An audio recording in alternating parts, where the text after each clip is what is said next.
to thrive and much more to show. Let's rejoice the majestic journey this establishment had up now. Let's raise a toast to make it even better. Let's take a vow.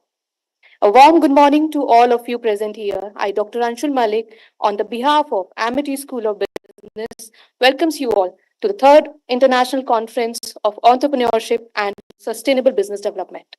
We are delighted to have you all here today as we embark on a journey to explore the intersection of entrepreneurship and sustainable business practices. Today, we gather with a shared vision, a vision of creating businesses that not only thrive in the market but also contribute positively to our environment and society. Our esteemed speakers and panelists are here to inspire and guide us on this path.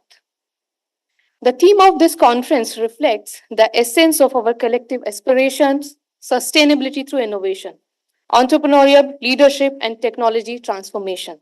We believe that by fostering innovation in entrepreneurship, we can create businesses that are not only economically successful, but also environmentally conscious and socially responsible. Now, I would like to introduce Dr. Ruchi Khandelwal, Deputy Director Academics and convener of our third international conference. Dr. Ruchi Khandelwal is associated with Amity University, Noida for the last 20 years and enriching all faculties and students with her knowledge and utmost skills. Dr. Ruchi Khandelwal. Thank you, Dr. Anshul. Good morning to one and all.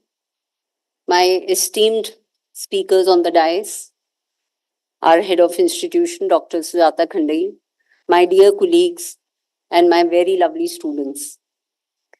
As I stand before you at the commencement of the third edition of the International Conference on Entrepreneurship and Sustainable Business Development, I'm truly proud of the initiatives that we have taken as part of this conference. In the first conference, we had collaborated with two international universities. In the second edition of the conference, we conducted paper presentations, panel discussions, and we also took a novel step towards organizing a capacity building program for medium and small scale enterprises and a case writing competition for students and research scholars. With the third edition and with these small steps, we have grown a little more. The third edition of the conference, which is organized in collaboration with the University of Southampton, Malaysia, is based on the theme Sustainability through Innovation, Entrepreneurial Leadership, and Technology Transformation. This aims to bring together thought leader, industry experts, and visionaries to explore the transformative strategies for sustainable entrepreneurship and value creation. The 2 days of the conference will host paper presenters, both in online and offline mode. We shall have two panel discussions, one following the inaugural session today on the theme Sustainable Innovation, Harnessing Technology for a Greener Tomorrow, and the second panel discussion will be conducted tomorrow on the theme The Right Mix for Innovation and Sustainability, Leadership and Enterprise. Under the umbrella of the present conference, we are organizing a flagship event, Eco Innovate Sustainability Expo 2025, showcasing cutting-edge solutions, products, and initiatives aimed at promoting sustainable development set up by young dynamic entrepreneurs. Through the Sustainability Expo, we advocate for environmentally conscious business practices and the adoption of sustainable technologies across industries to drive a positive change. I, on behalf of the conference organizing committee, can promise you 2 days full of ideas exchange, knowledgeable discussions, and host of exciting and innovative conversations. I welcome you to the third edition of the International Conference and urge all of you to actively participate and gain from this opportunity. Thank you, one and all.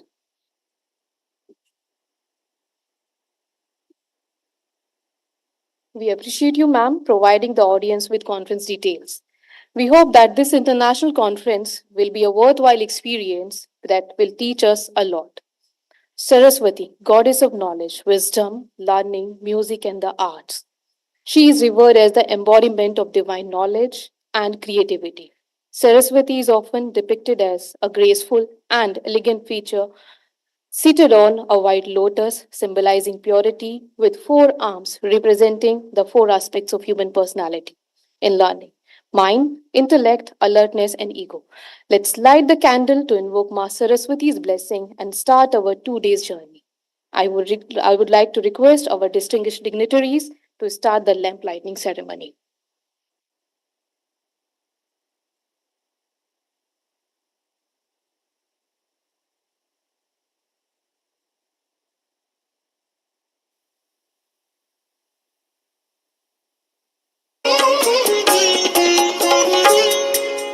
हे शारदे माँ, हे शारदे माँ, अज्ञानता से हमें तार दे माँ। हे शारदे माँ, हे शारदे माँ, अज्ञानता से हमें तार दे माँ। हे शारदे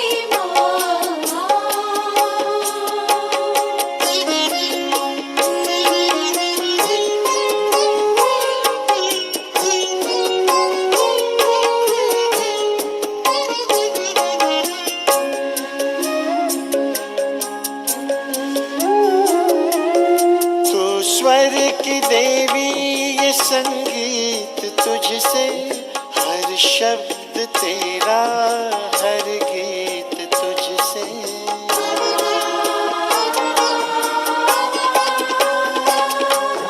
तू स्वर की देवी, संगीत तुझसे, हर शब्द तेरा, हर गीत तुझसे।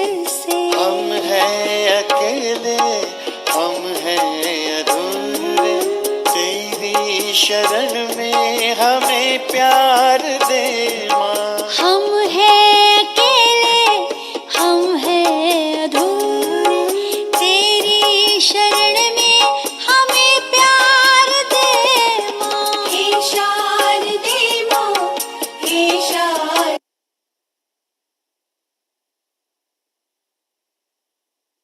Now, I would like to introduce Dr. Sujata Khandai, Deputy Dean Academics, officiating head of Amity School of Business, and chairperson of ICESBD 2025.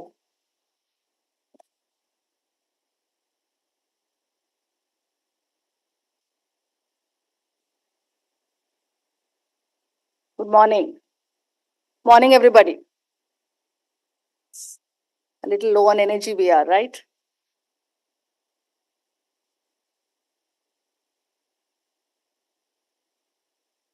On behalf of our founder president, sir, and our Chancellor, Honorable Chancellor, sir, and BC ma'am, I invite all of you to this conference. And I welcome all of you to the third edition of this very, very successful conference. We have with us Mr. Gautam Malik, he's the founder and chief design officer at Jaggery. Our guest of honor, Mr. Sachin Fansikar, chief operating officer, Business Standard. Mr. Ashok Baran Chakravarti, senior advisor of CUTS. We also have online with us Mr. Jason Turner, professor and head of business school, University of Southampton, Malaysia. Our honorable VC ma'am and our group VC, Dr. Gurinder Singh. Thank you once again for taking the time out to join us at the inaugural ceremony of this conference. Now, this conference holds immense imperative and potential for whatever decisions we take in the future. Because today we stand at the intersection of entrepreneurship, technology, and sustainable practices. This is not just an opportunity, but an imperative for the future of our global economy.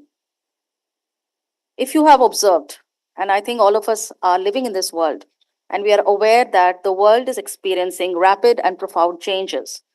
These changes include, and not just limited to, climate change, resource depletion, and socioeconomic challenges that demand immediate and innovative solutions.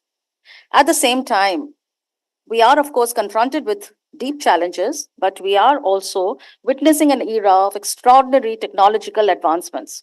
AI, renewable energy breakthroughs, circular economy models, and digital transformation. All these offer unprecedented possibilities to reimagine industries and redefine business models for a sustainable future. Now, you must be wondering, when we have so much of technological advances and we are living in an uncertain world, what does entrepreneurship have to, what kind of role does entrepreneurship have to play in this? And a lot of you here are students who are students of entrepreneurship. Entrepreneurship leadership plays a crucial role in shaping a world where businesses are not just profit driven, but businesses are here to make a difference, and a very positive difference. Leaders who embrace sustainability as a business strategy create long term value, foster resilient economies, and contribute to social well being. Hence, taking this imperative into consideration, this was why this conference was conceived. And through this conference, we aim to inspire and equip individuals and organizations to take bold, actionable steps towards sustainability, leveraging technology as an enabler of change. Together we can, and together we will. Let us seize this opportunity to lead with purpose, innovate with responsibility, and transform our world for our future generations. Let's make this planet, let us all together make this planet a much better world for our future generations to live in. So please deliberate, reflect, take back these learnings with you, and with these learnings, create a better world for tomorrow. With these thoughts, I leave you. Please enjoy the conference, attend all these sessions, and thank you once again for being with us.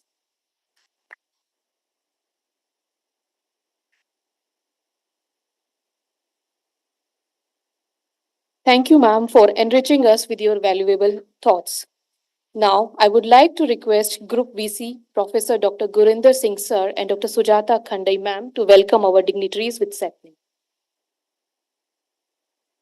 Chief guest for today's Dr. Mr. Gautam Malik, Founder and Chief Designer Officer at Jaggery.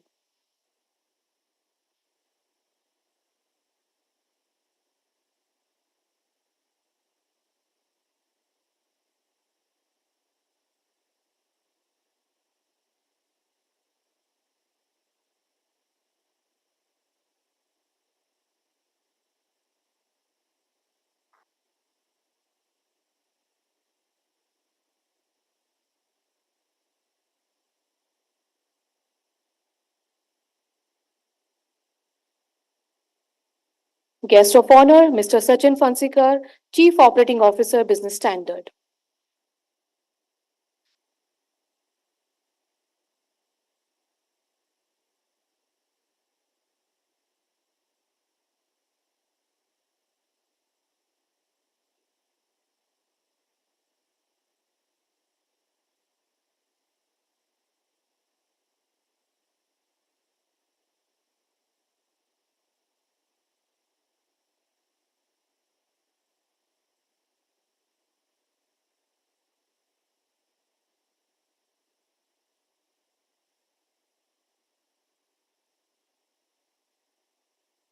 Keynote speaker, Mr. Ashok Varan Chakrabarti, former Executive Director, ONGC. I would like to request conference convener to join us to welcome our dignitaries.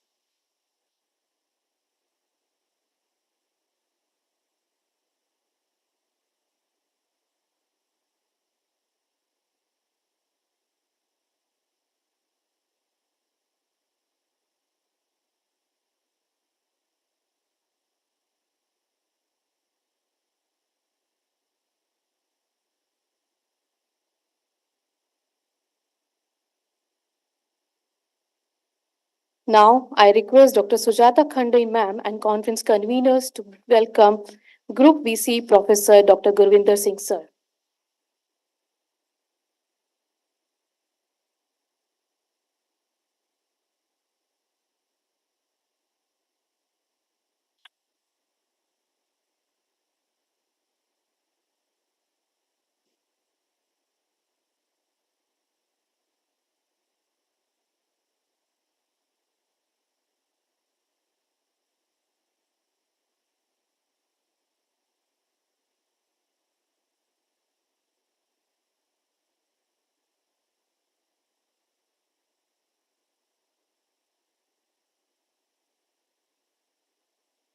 Thank you so much, everyone.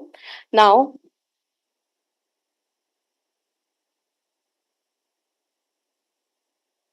Now, I would like to introduce our Group Vice Chancellor, Professor Dr. Gurinder Singh.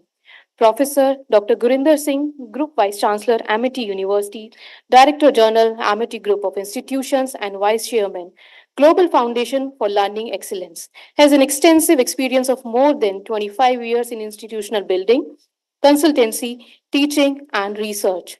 A renowned scholar and academician in the area of international business, he holds a prestigious doctorate in the area along with a postgraduate degree from the Indian Institute of Foreign Trade. He holds the distinction of being the youngest founder, pro vice chancellor of Amity University for 2 terms, the founder director general of Amity International Business School, and the founder CEO of Association of International Business School London. He has been instrumental in establishing various Amity campuses abroad, including at London, USA, Singapore, Mauritius, Australia, Tashkent, and other parts of the world. He has received more than 25 international and national awards and has graced a host of talk shows on various TV channels. He is a mesmerizing orator and has the rare ability of touching the human soul. Now, I would like to invite Professor Dr. Gurinder Singh sir to speak a few words.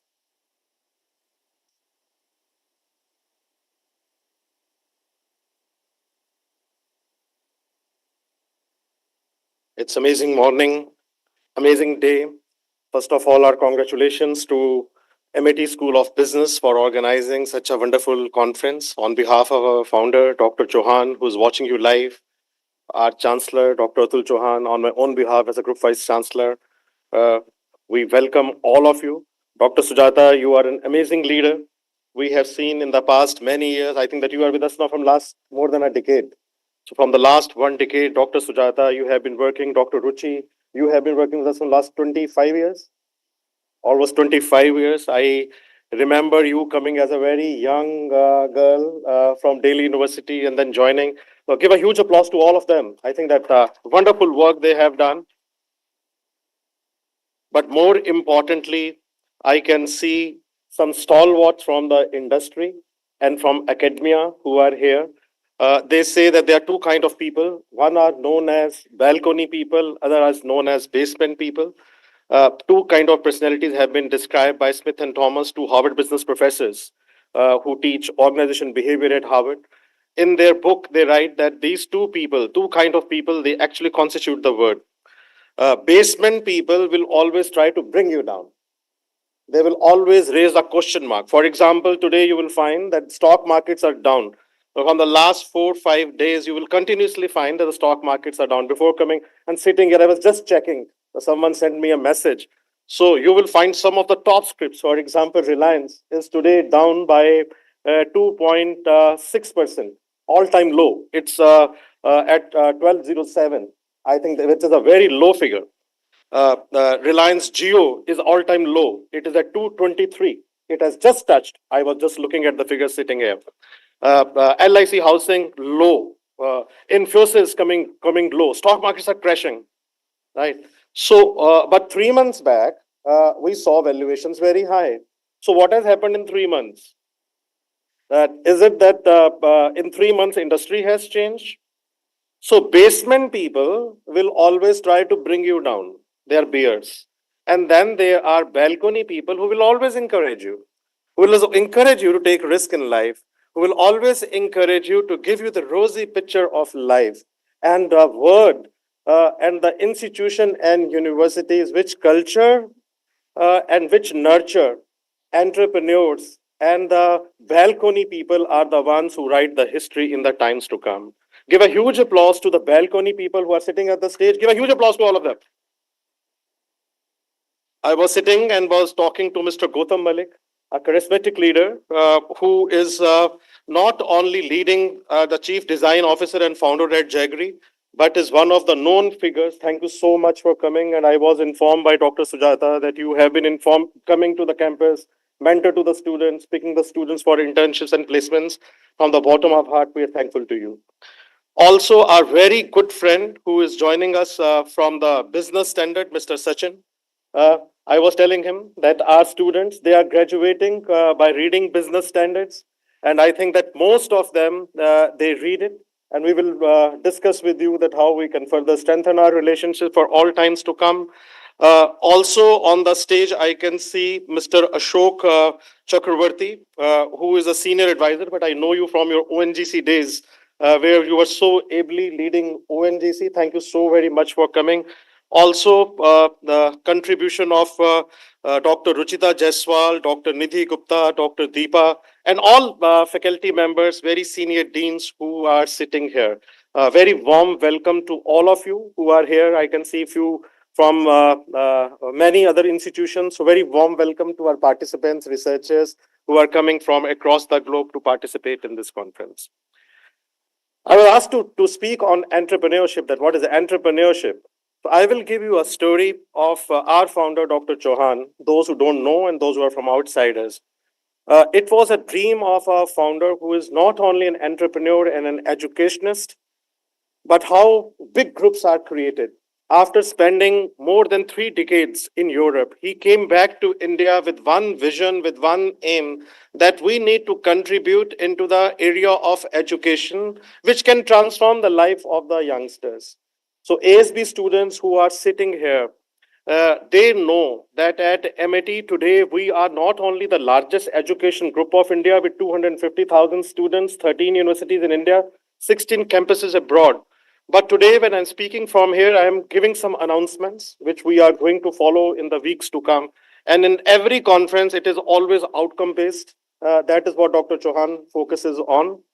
So first thing which I want to offer to the ASB students and all students, participants and teams which are coming from across India is that if you want, and from whichever schools you are, you can propagate this word. We are the first university in India which is implementing new education policy in total.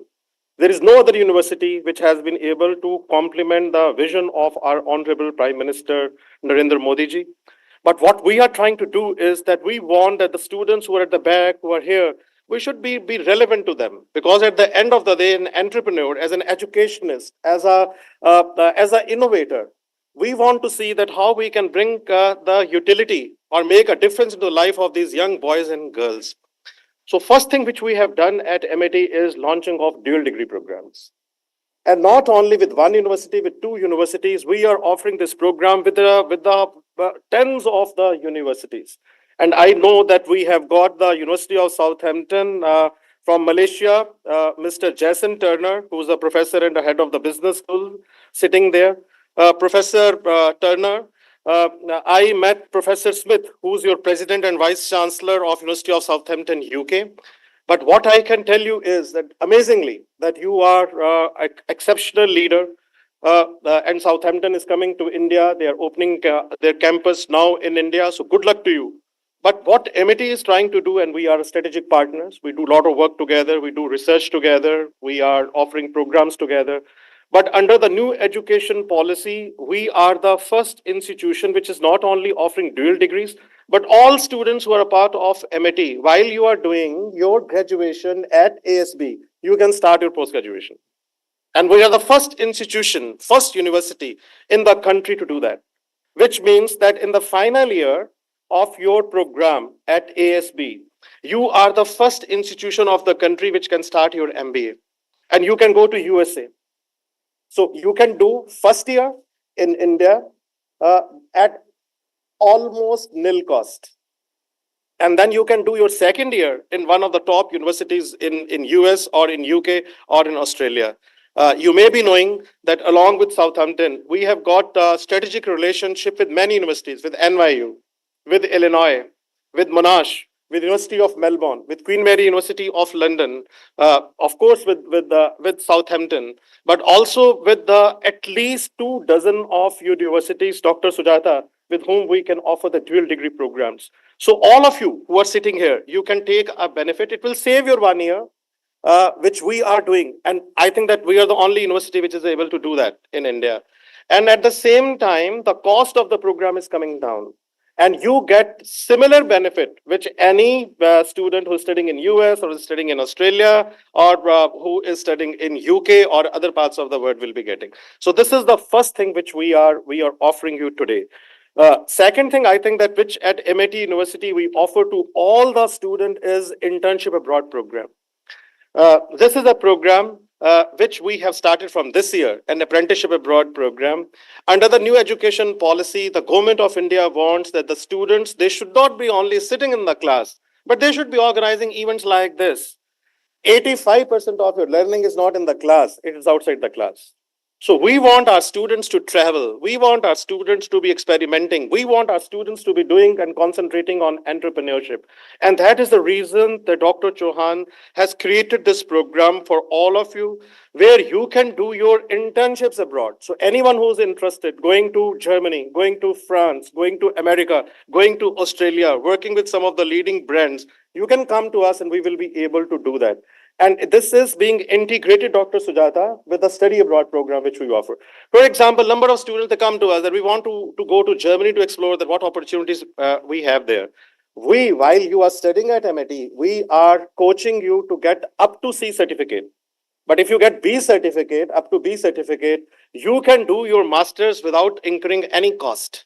And then you will also be able to work in the German companies. Similarly, if you want to work in France, we will be able to help you. All of you, you are being offered one foreign language. If you specialize in French language, then you will be able to get your internship, apprenticeships along with your study abroad program where you are being paid stipend. So this is a wonderful opportunity which very few universities are doing across the globe. In India, I don't remember that if any university is doing it.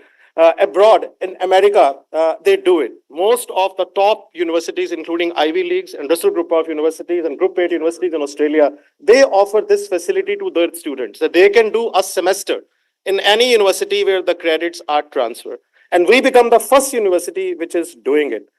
In November, those who are sitting at the stage, I wanted to tell you that there were about 400 students from Australia.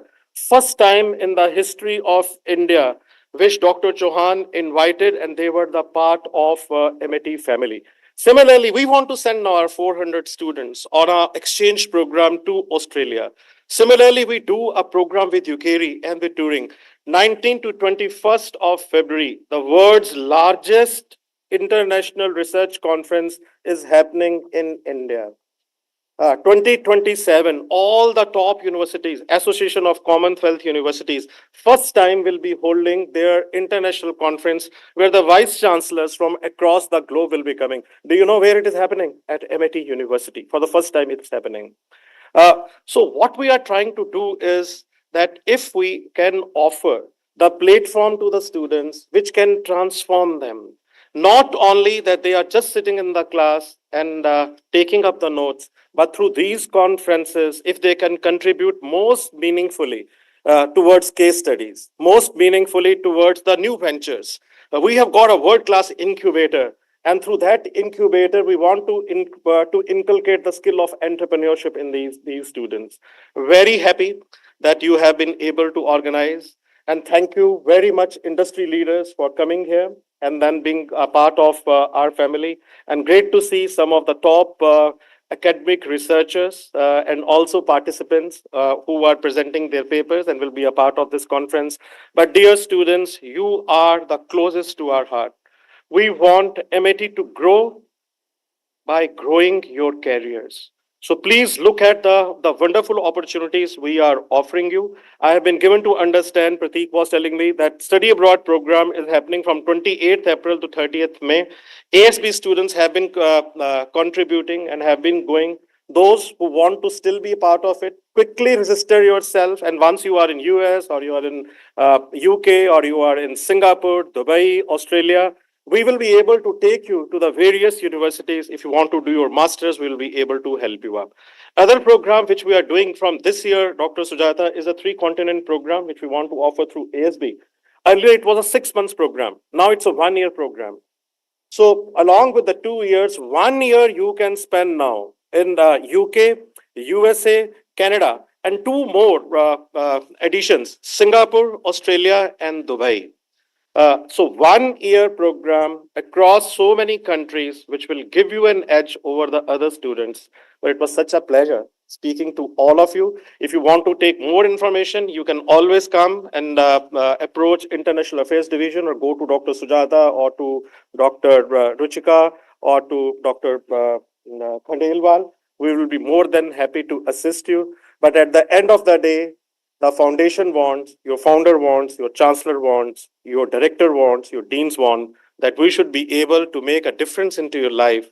You should be happy, smiling, and when you graduate from MIT, you should say very proudly that you are a part of the university which was the best in the world. For all those who have contributed for this conference, there's a small couplet which says, "इन्हें भी याद रखें, इन्हें भी याद रखें, जब लिखें तारीफ गुलशन की, इन्होंने भी लुटाया था चमन में आशिया अपना." Thank you so very much.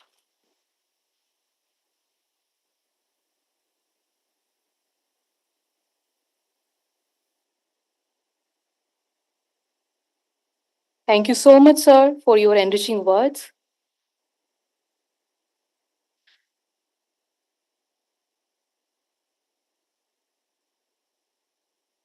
Thank you so much, sir, for your precious time. Now, I would like to introduce our Vice Chancellor, Amity University, Uttar Pradesh, Professor Dr. Balvinder Shukla. An outstanding administrator, a brilliant academician, a vivid researcher, and a far-sighted visionary.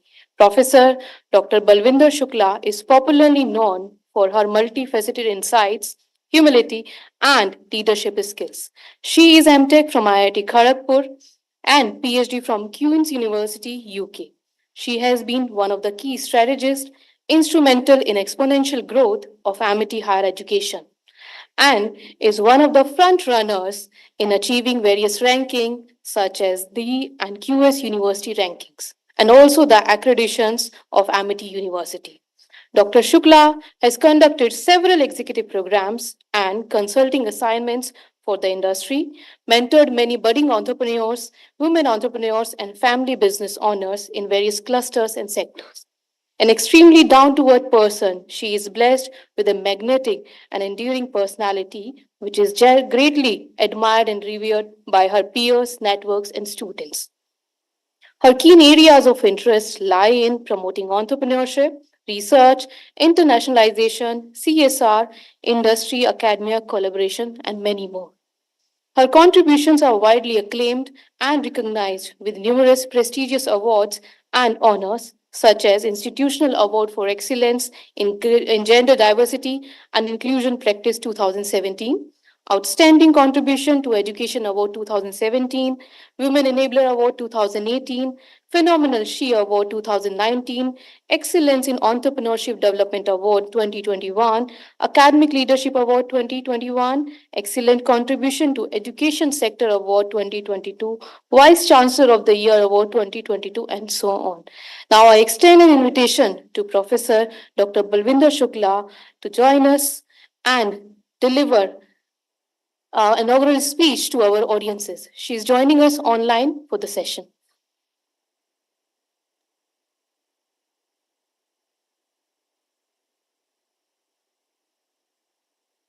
Good morning. Most respected Honorable Founder President, sir, Honorable Chancellor, distinguished guests from industry and academia, from India and abroad, my colleagues on the dais. First of all, I, on behalf of Honorable Founder President, Honorable Chancellor, Group Vice Chancellor, Additional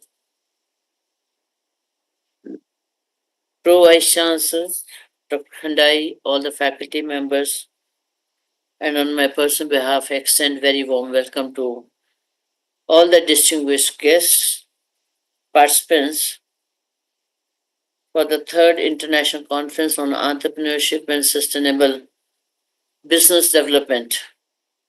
I would like to congratulate Dr. Sujata Khandai and her team for continuously organizing this conference third time on the theme which is so important for not only for the national development but for globally. And the sustainability, when we talk about, is very important today. And the Viksit Bharat 2047's vision document, which has come, and that's also have been the five themes that were taken that which need to be ready to make India as a Viksit Bharat, where the five themes were empowered citizen, thriving and sustainable economy, technology and innovation leadership, effective governance, and Bharat as a Vishwabandhu. Since 2020, when the Viksit Bharat document was released, and we have seen that so many initiatives have been taken by Government of India to realize this vision, and many of the institutions, organizations have aligned its activities, its agenda with the Viksit Bharat. Our Honorable Founder President has, way back when the MIT Business School, the first higher education institution, was established, at that time he only envisioned that India will be the superpower by 2030. And he relentlessly worked for this vision with his team. And now we are having the dream of Viksit Bharat given by our Honorable Prime Minister. All energies, all efforts are put in that how do we really extend this vision of India to be the superpower to the aligned with the Viksit Bharat vision. And this conference is also part of that vision, that how we bring the global leaders, how we bring the industry leaders and have the mission connect. And from that mission connect, we have the mission synergies. And how these mission synergies can bring the outcome, the mission outcome. And therefore, in today's global business environment, it is important that we have that connect. And our group vice chancellor, Dr. Singh, have spoken at length that as the vision of the Honorable Founder President, how MIT universities have been building the strong connect with the universities from across the globe for joint research, for student exchange, for faculty exchange, and joint degree, and many other areas. It's very important when Honorable Founder President envisioned the global connect and the connect with the international universities.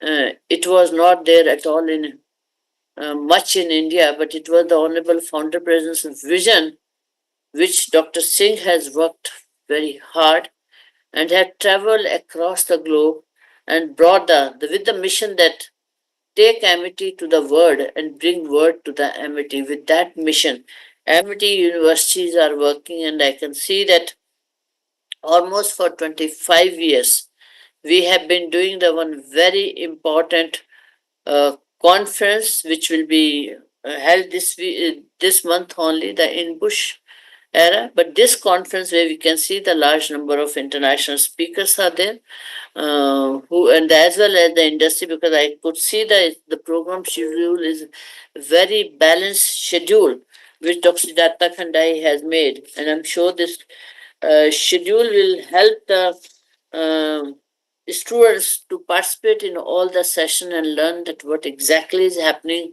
globally, what is happening in the industry, and how they have to prepare themselves and equip themselves to be ready for the industry. But today the industry is looking for the people who can innovate, who can contribute, who can find the solution for the growth of the industry in the global competitive environment. So innovation is very important. Entrepreneurship is very important. Only the new startups can only create the new jobs and can create the career opportunities for the youth. And the new companies, when they are coming, when startups are coming, they will also be contributing to economic development. And therefore, and today's environment, the sustainability is a very important. How do we, any business is starting, how that business remains sustainable. Therefore, the around that business, seeing the processes, the environment, and then how we are taking care of those aspects. Government of India has, in the Viksit Bharat vision, they have given very clearly that how the innovation and how the entrepreneurship will be will be so important. It is in the vision document has been said India will be the innovation hub for the world. India will be the startup hub for the world, and India will be the fifth innovation center for the world. India will also be the major trade partner for the world. To be in these all areas, or the India to be the global logistic hub, or the hallmark of the cost effectiveness, and also the India to be the the vibrant socio-economic centers, and to become the Wish Bandhu. And I'm sure while we are discussing during this conference various aspects of sustainable business through innovation and entrepreneurship, we will be discussing also how this conference can contribute to the developing the talent, but not only looking for the jobs, but they're also looking at how they create the businesses, how they can create the startups which contribute to the economic development, as well as the creating the new jobs, and realize the vision of Honorable Founder President, because Honorable Founder President have always said that Amity will be producing more entrepreneurs than the seeking the job seekers. And our Honorable Chancellor have always focused that Indians, Amityans will be different, will make the difference in the world to make this world a better place to live through the innovation, through entrepreneurship, through the innovative solutions, and to the growth of the organization world over. Today, Amity has more than 40% of its alumni working in various companies and universities across the globe, and are contributing to their respective organizations. With this, once again, I extend very warm welcome to all the distinguished speakers from across the globe, and I look forward sometime during today and tomorrow meeting all of you in the campus. And once again, I extend very warm welcome and wish all the success to this great initiative by Dr. Sujata Khandai and her team. Thank you. Thank you so much, ma'am, for your enriching words. Now, proceeding further, I would like to introduce our chief guest, Mr. Gautam Malik, founder and chief designer officer at Jaggery. Mr. Gautam Malik is a visionary change maker, blending circular design, sustainability, and social impact to drive systematic change in business and society. With a diverse background in architecture, user experience design, and filmmaking, he brings a multidisciplinary approach to solving some of the world's most pressing environmental and social challenges. As the founder of Jaggery, Mr. Gautam is at the forefront of the creative circular economy, pioneering innovative, upcycled solutions that transform waste into value. His work is rooted in sustainability, inclusivity, and community empowerment, bridging climate action with gender equity and social justice. At Jaggery, Mr. Malik has built a platform that integrates sustainability with creativity, developing products, processes, and systems that support a zero waste regenerative economy. As a TEDx speaker and SDG innovation accelerator, he has actively contributed to global conversations on sustainable development, inspiring businesses and individuals to rethink consumption and production pattern. Now, I would like to invite our chief guest, Mr. Gautam Malik, to acknowledge us with his words of wisdom.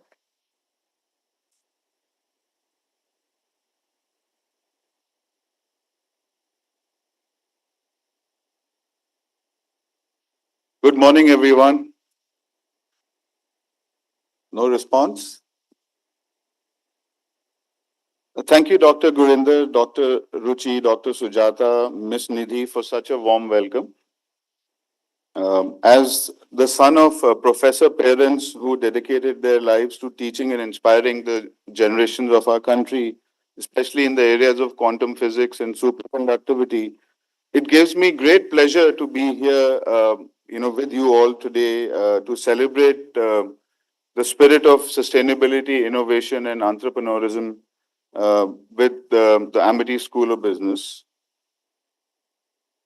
I'll be sharing a story today with you about a little bit about my journey, but what is that story? It's called Upcycling for a Inclusive Circular Economy, a Jaggery story. Imagine a world where fashion empowers people and protects the planet. At Jaggery, we are making that vision a reality by transforming waste into beautiful, sustainable products and creating jobs. A little bit about my personal background, ma'am alluded to a little bit of that in my intro. I consider myself a social innovator with a background in architecture, design, and film. I worked in Auroville as an architect. I worked in Philadelphia as a filmmaker, documenting with the School of Design at the University of Pennsylvania, and in New York as a UX designer with Time Warner. After returning to India in 2010, I took up various independent creative roles where taking up a creative director's role at a German e-commerce company in Gurgaon. While the work was very rewarding, with the 15-hour-long work days, the corporate culture got to me, and in 2012, I almost, had a very tough moment. I was almost flatlined.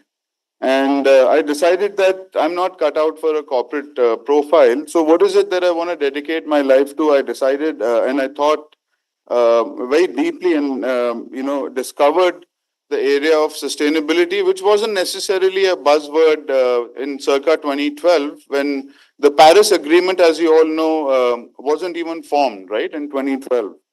That led to a series of events, and those events, because I come from an architecture background, invariably touched upon materiality. So, material had to play an important role in anything that I did in my so-called second innings, to borrow from a cricket, analogy. So, we discovered the problem that India has, and more so a global problem. India faces a massive textile waste crisis. Each year, close to 7,800 kilotons of textiles end up in our landfills, which contribute to environmental degradation and climate change. As you all aware of, Delhi has almost become a gas chamber. It's extremely tough to even breathe. You must have heard of the interview with the Zero Da founder and Brian Johnson, who actually walked away from that interview in the middle of the interview, saying that 130 AQI wasn't enough. I mean, was making him feel uncomfortable. So all these are problems that have occurred due to climate inaction. So essentially, Jaggery tackles this textile waste problem heads on, and we upcycle discarded car seat belts. We've discarded around 12 million. Projected by 2030, there'll be 148 million car seat belts entering our landfills, cargo belts, post-consumer textile waste. Incidentally, 51% of the textile waste that ends up in our landfills is post-consumer textile waste, and all of this has been, sort of mobilized by fast fashion, right? Like all of us, we talk about sustainability, but we end up shopping at the same places, right? H&M, Zara, and if you see your own pattern, you'll probably realize that you only wear a shirt or a garment 7 to 10 times, and then you toss it, right? That's typically been the norm. The other aspect that I want to talk about is in the story is sustainability and impact. So sustainability, we feel, shouldn't be a niche. It should be mainstream in fashion, right? And to that effect, we've diverted lots of car seat belts, 18,600 kilometers of car seat belts so far, around 7,900 kilometers of cargo belts from the landfills, and around 1,500 tons of textile waste from the landfills. And it may seem like these are small numbers, but imagine, if through entrepreneurship and innovation, if we were to inspire the next generation to also take this upon themselves to start solving for waste, what you'll realize is that, to bring about any action, there is a social action that is invariably a part of that. And that's what I'm going to talk about next. So Jaggery's impact goes beyond just the environmental impact. We empower marginalized communities. We've directly impacted the lives of over 24,000 people.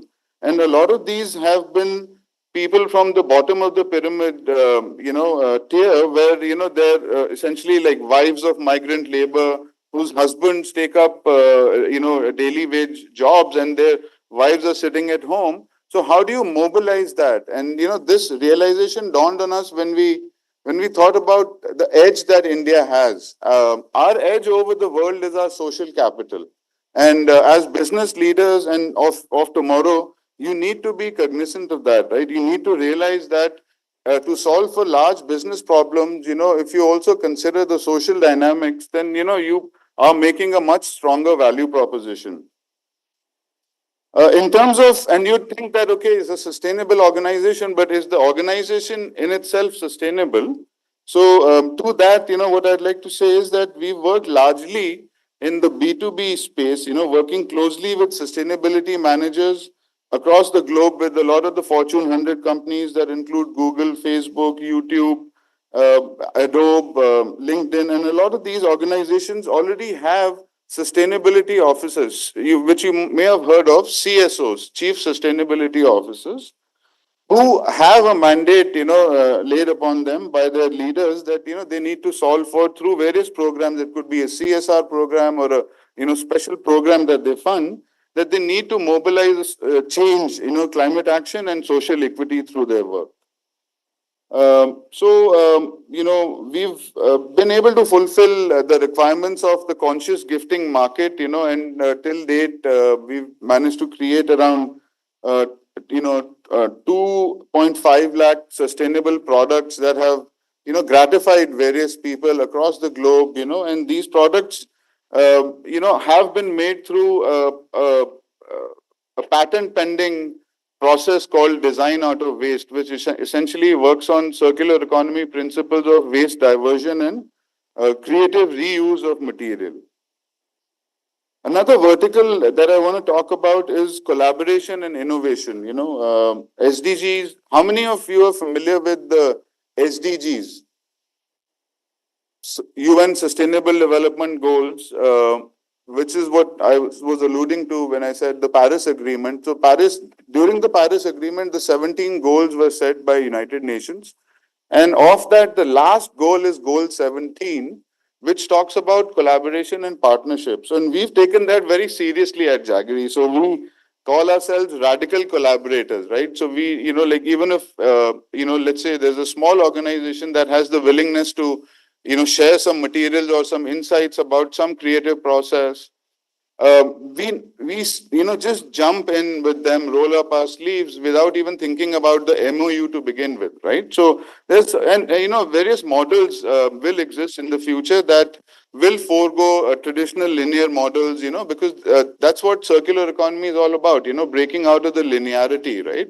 Take, make, throw has been the problem in our society. We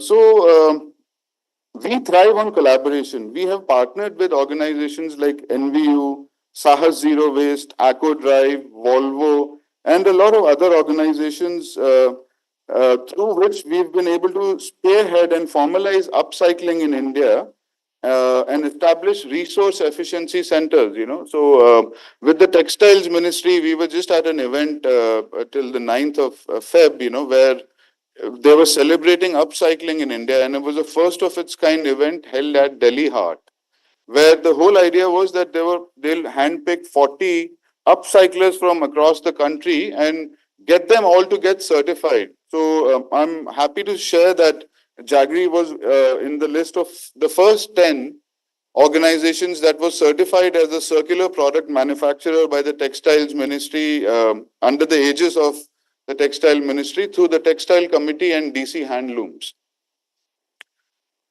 So now, I think I've bored you guys enough. Just getting to the end of my little address. So Jaggery, we feel, is more than just a brand. It's a movement. We envision an inclusive circular economy where marginalized communities have a voice. We believe policymakers and industry leaders can support local MSME circular production and invest in waste processing technologies. Together, let's rewrite the fashion story one upcycle creation at a time. Join us in building a future where waste becomes a resource, fashion empowers all, and our planet thrives. Thank you so much.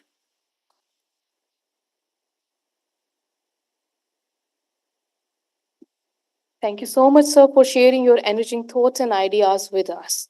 Now, I would like to introduce our guest of honor, Mr. Sachin Phansikar, Chief Operating Officer, Business Standard.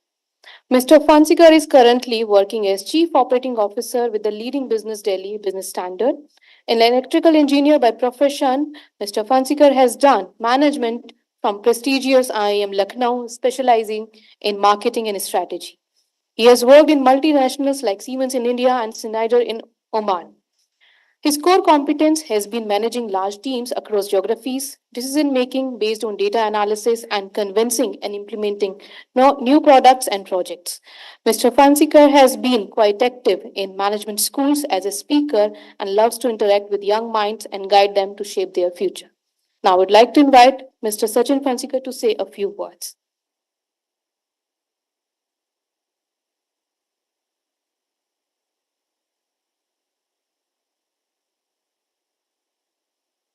Good morning. Good morning.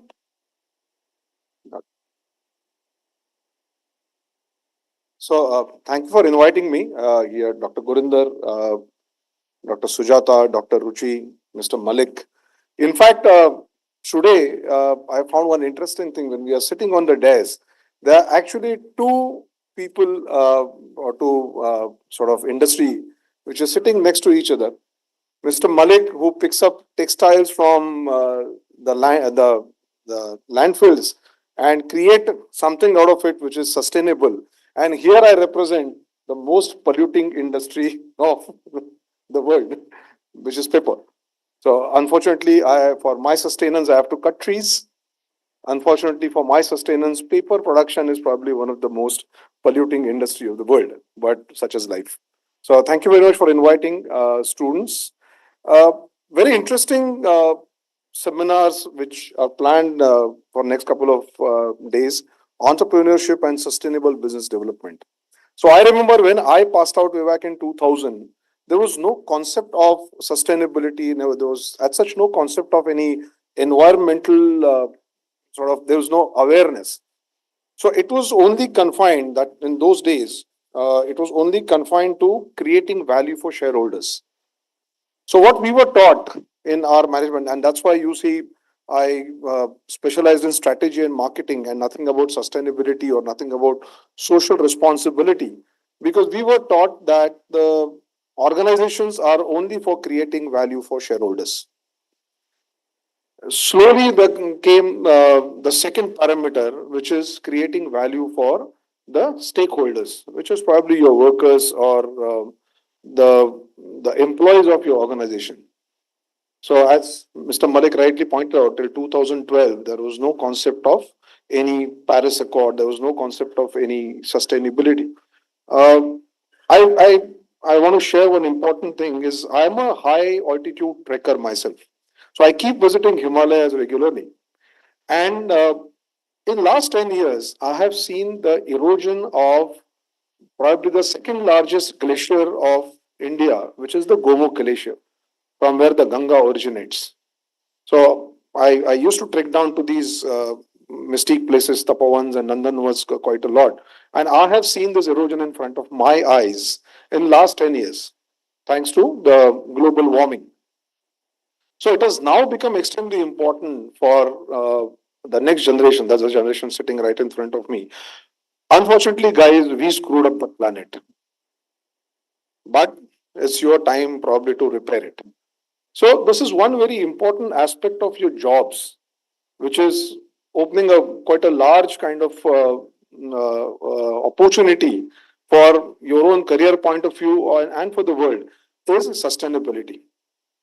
I am very happy to know that almost 40% of Amityans are thinking of becoming entrepreneurs or budding entrepreneurs. And this is one large area wherein a lot of things can be done together with the old schools like us and the young, fresh minds. And it can happen only through leadership and leadership through innovation. So, innovation is one aspect of life which every time it forces you to think what different aspects of the businesses which we can touch upon. So earlier, the innovation used to be only in case of product innovation. So there used to be Surf Excel, there used to be new for Surf Excel. In fact, many of us have never used old Surf Excel for that matter. It was always new, improved Surf Excel. Slowly, it came from product innovation, it came to process innovation. And now, what the world is talking about when it comes to innovation is about a sustainable innovation. So leaders of today are actually thinking not only creating a value for shareholders, but also the decision making in terms of how a sustainable growth can be achieved. So apart from delivering a value to shareholder, we are also thinking of delivering value to the society itself. And which is a large leap. This is not only now the transactional kind of businesses that we are doing, but we are thinking as leaders, we are thinking about the most sustainable way of creating society and creating an environment. So I can take a leap out of business standard experience. So in 2016-17, when we were also grappling with this situation of sustainability, environmental friendliness. So the way only we can contribute is to cut down on our papers. So we actually thought ahead of the curve way back in 1997 when we first launched our website. But come 2017, when actually this 5G and cloud, which allowed us to sort of leapfrog our technological innovation. And today I'm very happy to say that almost 50 million page views is what we get per month. So that much of paper reduction is what we have achieved. So in fact, very interesting, my market development or circulation team is here. The target given to the market development team for next year is actually zero growth. So I don't want my paper business to grow. We are now focusing through, and innovation actually has helped us to achieve it. And as I said, to leapfrog in terms of technology. Before Corona, we were around 28,000 newspapers, which we used to sort of give it to the B school students across India. Today, that number has just come down to 1,000 or 2,000. So through technology, we have launched an app called Be Smart, and it goes to more than 500 B schools across India to 45,000 students, and aim is to take it to 100,000. So we have, through a conscious decision, of course, it hurts us because still the top dollars are earned by print and not by digital. But it's a conscious decision which is taken by the management that we just don't want only one way transactional relationship with our customers, but also a sustainable way of creating value for our customers and the society. So as budding entrepreneurs, as budding leaders, you'll have to bear this in mind that whenever you build your businesses, you have all these things into consideration. You have to build a sustainable future. Then you also have to work with the lower strata of the society, then upliftment of those, which Mr. Malik is doing it beautifully. I'm very happy to meet and interact with him today. But such industry leaders, there's a lot to learn about. And as I said, it has opened a large field in terms of innovation and many more things which we can do together. So just interact with the industry leaders, understand their perspective, offer them solution. We are actually looking at you to offer the solution because we are probably exhausted with the ideas. So with this, I end my presentation. Thank you very much.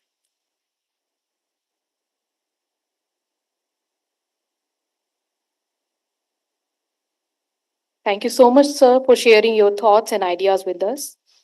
Now, let's begin with the introduction of keynote speakers for the session. Our first keynote speaker is Dr. Jason Turner, professor and head of the Business School, University of Southampton, Malaysia. Dr. Jason Turner is an accomplished academic leader and researcher with over 17 years of experience in business education. He is currently serving as the professor and head of the Business School at the University of Southampton, Malaysia, where he is instrumental in driving academic strategy, faculty development, and industry engagement. Dr. Turner's career spans leadership role in top universities in the UK and Malaysia, where he has significantly contributed to curriculum innovation, research development, and student success. His expertise is centered around enterprise education, digital business transformation, and strategic management. A strong advocate of experiential learning, Dr. Turner's approach integrates real world case studies and technology driven teaching methods, preparing students for the challenges of the dynamic business world. He has also played a key role in fostering industry academic collaboration to enhance student employability and bridge the gap between academia and industry. Dr. Turner is joining us in online mode. Let's welcome all Dr. Turner in today's session. Good morning, everyone, and thank you. My apologies that I am not there in person. I have a number of commitments here in Malaysia that has kept me here, unfortunately. But if I could just say, listening to the speeches and the themes, there are some common entities which I would like to touch on. But to introduce, ladies and gentlemen, esteemed colleagues and distinguished guests, it is an absolute pleasure to address everyone here, both online and offline. As everyone already this morning has emphasised, this is particularly timely. Discussion looking at entrepreneurship, looking at sustainability is key. If you go into journals, so I'm looking at the assembled students here, you'll be looking at journal articles looking at greenwashing. You'll look at aspects of SDG goals. You'll be looking at entrepreneurial education. You'll be looking at the role of female entrepreneurs. You'll be looking at entrepreneurs in terms of certain sectors. You will also look at the skill set that is required for an entrepreneur. You'll be looking at risk, perceptions of innovation, creative solutions. And all those kind of align to the entrepreneurial kind of DNA that it was existing in curriculums or curriculums of established and particularly good universities such as Amity.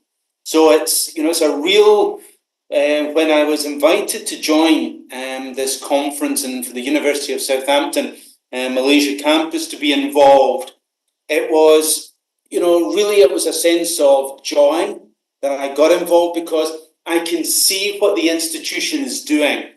I see it as one of the universities at the forefront of engendering DNA into the curriculum, engaging with, I've heard a couple of times now, collaboration.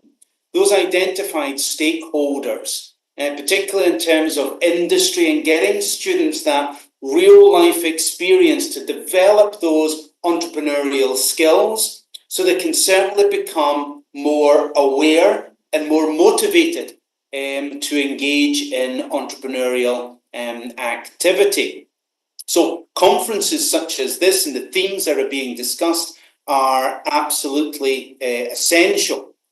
But I'm going to touch a little bit in terms of context and then talk some more about some success stories and where these success stories have come from and how we can build on that, particularly in the APAC region. So, today's society, you've heard some of the speakers already talking about technological advancements. And even in some of my classes, I'm talking there about learning companions and how we're using AI to make the learning experience that little bit better. We're also looking at the environmental challenges. You've just heard there about global warming. Although I come from the United Kingdom and the weather is still cold, it still rains, so we probably haven't seen as much global warming as the rest of the world, but moving aside from that, there is certainly, we can see that every day of global changes. And also the shifting economic paradigms. We've heard about fast fashion, we've heard about the fashion industry, we've heard about repositioning ourselves in terms of industry priorities.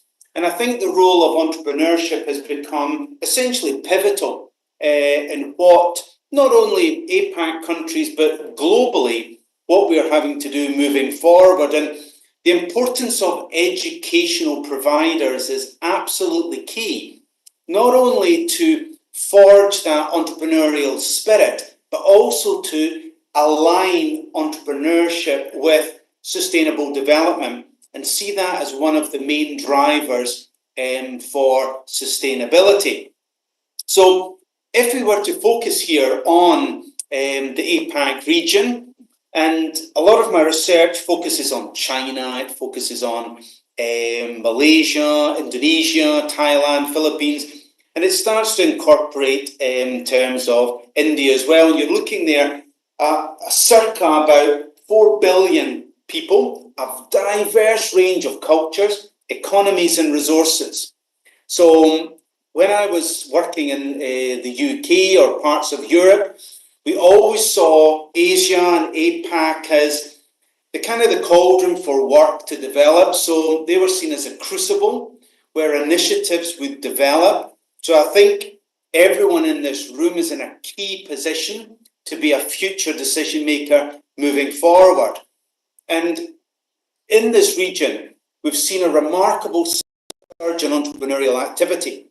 If you look at economic growth, okay, it's slowing down in certain areas, but still in comparison to the West, there's still that rapid economic growth, a wide, diverse and large consumer base, technological innovation, and motivated individuals who have that entrepreneurial spirit. So it makes it very much a fertile ground for innovative and creative, not only thinking, but business developments. So the ability to upscale rapidly is pretty much in this area. So a number of entrepreneurs across these countries are leveraging the regional's kind of digital landscape to create those innovative solutions across different sectors. Now, as you will probably hear in the themes in the various parallel sessions this afternoon and tomorrow, there's a number of reports. You know, I've searched across, that's our job as academics, to look at all the reports, and if I can pull some of the main themes for you, there is this positive societal attitude towards entrepreneurship in Asia, ASEAN, and the kind of the APAC countries, with a significant proportion of the population seeing this as a good career choice. And I've heard some statistics, about 40% of students from this particular university would consider an entrepreneurial future, whether that's as their career choice or as a side hustle, but certainly they see it as being engaged with entrepreneurship. So they see it as a means to improve themselves and their income. However, and these are the two areas that we need to perhaps work on a little bit, which is there's a drop in the observed between those who intend to start a business and those who actively pursue entrepreneurship. And sometimes educational providers have been accused of kind of students come in first year and become very entrepreneurial, and then they get involved with the stakeholders, they get involved in the curriculum, and they lose that entrepreneurial spirit and become more managerial. They want to work for someone else rather than themselves. So that's sometimes where universities may need to work a little bit in terms of the entrepreneurial education. Now, I'm not talking about Amity. You know, I think the DNA in the curriculum is excellent, and that's a model that I think a lot of universities should pick up on. I'm talking about the wider region, where a lot of universities don't have that embedded in the curriculum. They have internships where they'll work for a company.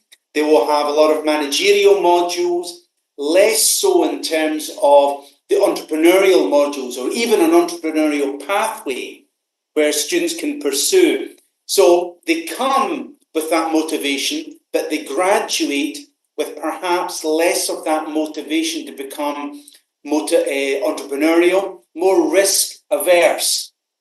And this is something where I think educational providers across the region can certainly engage, because entrepreneurs, if we create more entrepreneurs, because a lot of students will go to university and college, if we can engender that in a more structured way, you know, we can create a new generation of entrepreneurs who can really influence sustainable business. So it's not just about creating entrepreneurs. It's creating entrepreneurs that can make a difference, that can make a societal and environmental impact. So embedding sustainability into business models, driving that innovation, we can see more startups focusing on renewable energy, waste management, sustainable agriculture, just to name but a few. Now, if I, when I did some research, and this is where India should be particularly proud, because when I start looking at case studies for, entrepreneurial success stories that have engaged with sustainability, I'm seeing more Indian companies. Like one of the first, and I was speaking to some academic colleagues in the US about this, Recycle. And it was saying, it's a digital, technology company specializing in waste management and recycling. It's been established for a number of years, and it's collaborating, again, the phrase collaboration, has been collaborating with more than 620 brands and 700 recyclers. So it's touching on the themes that we have spoken about this morning.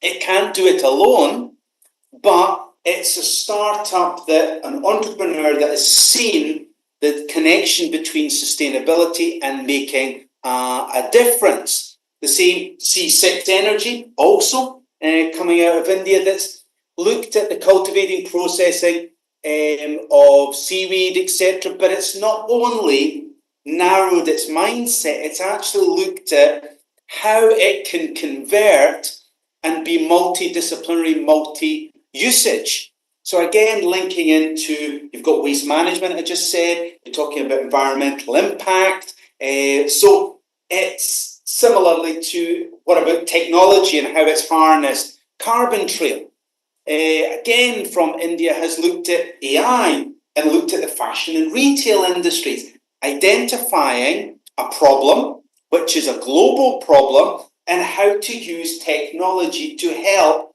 other companies track and reduce their carbon footprint. So you've got those organizations, again, all emanating here from India, that is looking not only to make a difference in terms of the environment, but help other companies make a difference as well. So harnessing the aspects of identifying problems and using technology to really make that difference.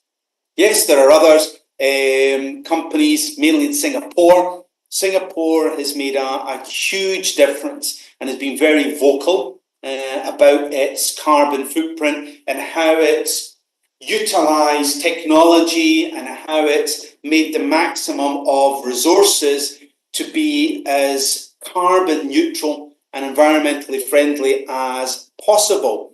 But in a lot of cases, those individuals have used their initiative, have accessed resources themselves, and created their own individual communities to establish themselves not only within the country, but on a global basis.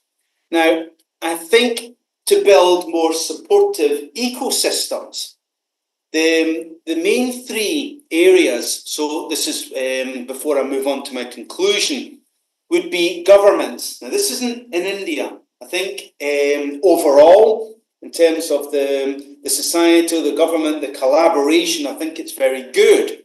But governments across APAC need to do more to create more success stories in terms of entrepreneurship and that sustainable development.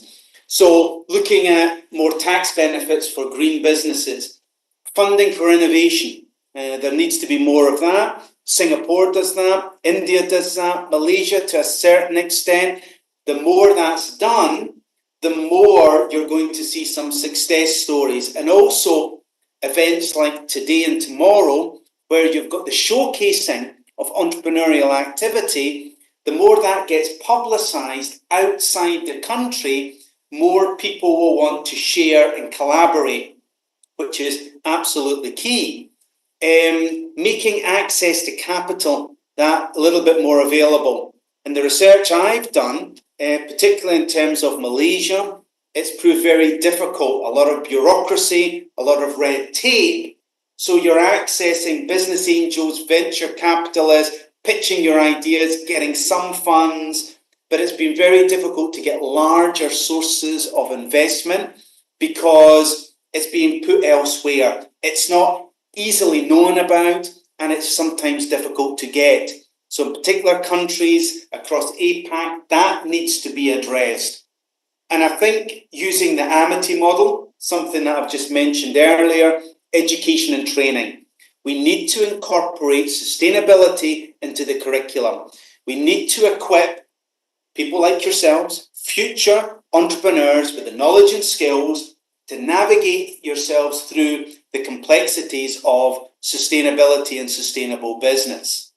So, in conclusion, because I know that we're all short of time and I think we could all speak for a long time on this because we're passionate, and that is one of the things that is key to making a difference. We must be passionate about what we do, because if we are passionate about making a difference, then that will be portrayed and more people will be wanting to get involved because they will feed off the passion and enthusiasm that we have for being entrepreneurial and also creating sustainable business. So, in my view, the wider APAC region holds immense potential to drive sustainable development. You know, we are coming out with innovative solutions. We're committed to sustainable practices, which not necessarily can be said from countries in the West. And we're looking here to address those challenges. As I mentioned there about climate change, we're actually identifying how to reduce our carbon footprint amongst companies. There's certain startups in India that's already addressed that. So looking at the SDGs, climate change, poverty and inequality. So as educators, as industry practitioners, as researchers, I think we have a unique responsibility to inspire everyone in this audience that's sitting there listening to these talks and that will be going to the parallel sessions later today and tomorrow, to ensure that sustainability becomes the cornerstone of commerce in this particular region. So working together, collaboration will be one of the key themes that comes out of the next 2 days. This entrepreneurial spirit in the APAC region to balance profit with purpose. I go back to my earlier point about greenwashing, saying that we're environmentally friendly. We do care, whereas the reality is somewhat different. It becomes more of a marketing tool. I'm talking about balancing profit with this purpose, making a difference to make a brighter and sustainable future. So my apologies, I've gone slightly over, but such is enthusiasm that we have for these topics. So thank you. Thank you for this opportunity to share with you. And I look forward to joining in some of the sessions later. So thank you, everyone. Thank you very much. Thank you so much, sir, for enriching us with your expertise. Now, our next keynote speaker is Mr. Ashok B. Chakrabarti, former Executive Director, ONGC, former CSO and Head Center of Excellence for Sustainable Development, Indian Institute of Corporate Affairs, Ministry of Corporate Affairs, Government of India. Mr. Ashok B. Chakraborty is a seasoned management professional with over 4 decades of industry experience, specializing in environmental sustainability, corporate social responsibility, sustainable development, and health, safety, and environment management. He has held key leadership positions, including Executive Director at ONGC and Chief Sustainability Officer at the Indian Institute of Corporate Affairs, Government of India. A distinguished academician, he has served as a professor at the Institute of Management Technology, Nagpur, and contributed extensively to training, capacity building, policy development, and consultancy projects. His expertise spans sustainability strategies, ESG risk assessment, corporate policy advisory, and faculty development. Now, I would like to request Mr. Ashok B. Chakraborty, sir, to speak for a moment.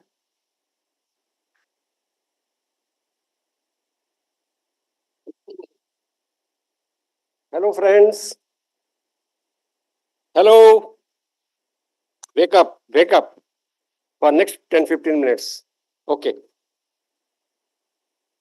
Firstly, let me thank Dr.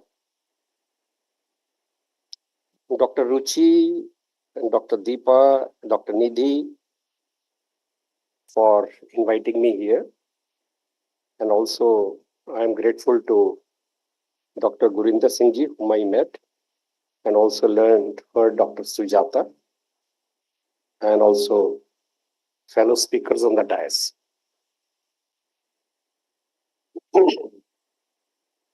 This is your third international conference on entrepreneurship and sustainable business development. So basically, there are 4 areas that I will touch upon: sustainability, innovation and entrepreneurship, and then technology. And thereafter, I will touch upon some 10-12 sustainable projects also.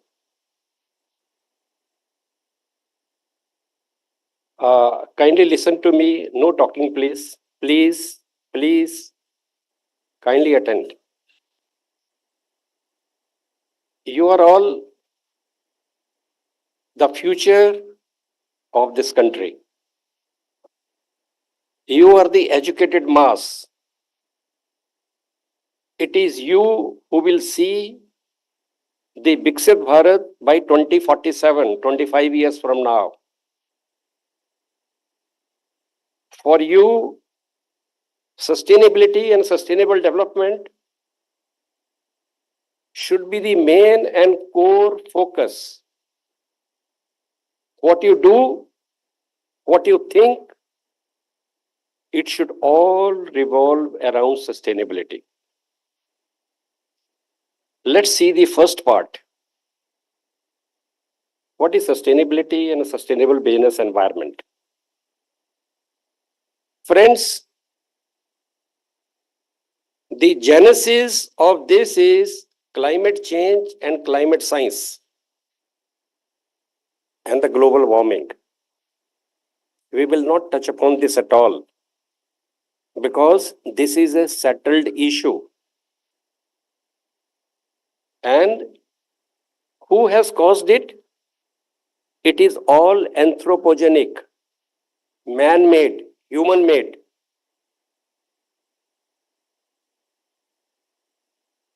What is the way out?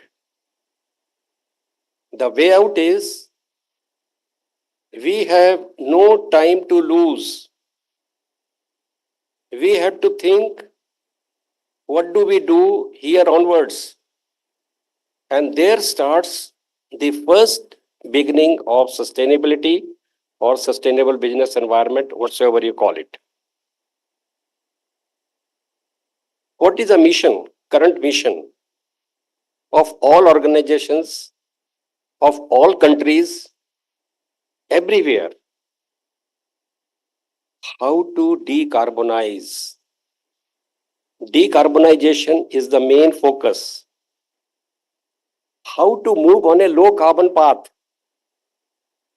If you are not on low carbon growth now, how are you going to reverse or try to reverse the bad effects of climate change, which is a established science.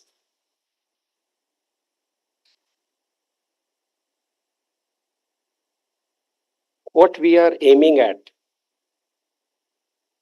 how quickly we can be carbon neutral, how quickly we can achieve net zero. I hope you are all familiar with these terms. There are a few other things. India and all other countries, they have certain global commitments in this regard, notably nationally determined contributions. Since you will be joining some company or the other, if you don't do something of your own, your companies are required to comply with the business responsibility and sustainable reports, which is requirement by SEBI. And surprisingly, one of my earlier speakers, he asked you about sustainable development goals. And there was practically blank except one gentleman in the gray hair. It's not a good thing. Not at all a good thing. Because these goals have come at a global level and India is a signatory to this. There are 17 goals, 169 indicators. It started with Jan 2016 and it will end up to 2030. And we are already in 25. This next 5 years is going to showcase what India has achieved. And you are the people, you are the youth who has to carry this mantle further.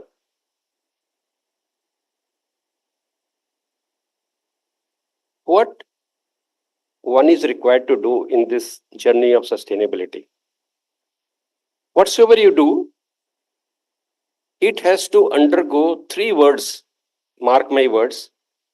It has to be measurable, reportable, and verifiable. There is no need of writing stories.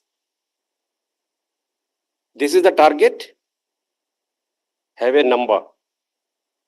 Anybody can verify it, and it should be reportable in a proper format. That is how BRSR has come in India.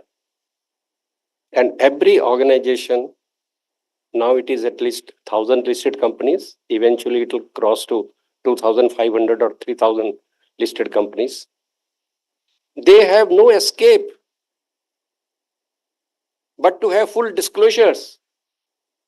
And these disclosures are covering both economic, environmental, and social aspects, where sustainability plays very vital role. Therefore, knowledge is the key. If you think somebody else's knowledge is good enough, well, no. That time is over now. Everyone has to learn and learn every day what is happening around, why it is happening around. I don't know how many of you have gone through the budget speech recently, FY 25-26. Since you have not gone through the SD so far, so I will not be taken aback if you do not know the salient features of the budget also. Let me say some few things to you.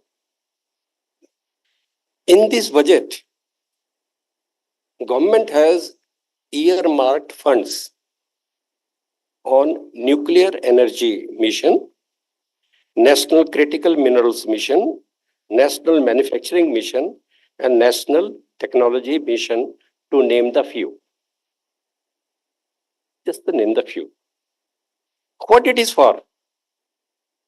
It is for India to take the country forward in a proper, sustainable way. It's not our country alone. The entire world is moving in that direction. And the core focus is energy. How do you get away from the fossil fuel energy? How do you cut short the emissions? We are concerned about air, water, waste. I am very happy to hear gentleman from Jaggery, because just 2 months back I happened to take a full one semester course for MTech students on circularity and sustainability, university located in Gurugram. So I was interacting with them for almost 3-4 months. Waste is not a waste. Erase that word from your memory once for all. Waste is a resource. Henceforth, recognize any form of waste is a resource. You can make good use of it. How is a different issue. And when you do this, you are in a way helping many things, including reducing the energy intake, raw materials, other health related issues, water, etc.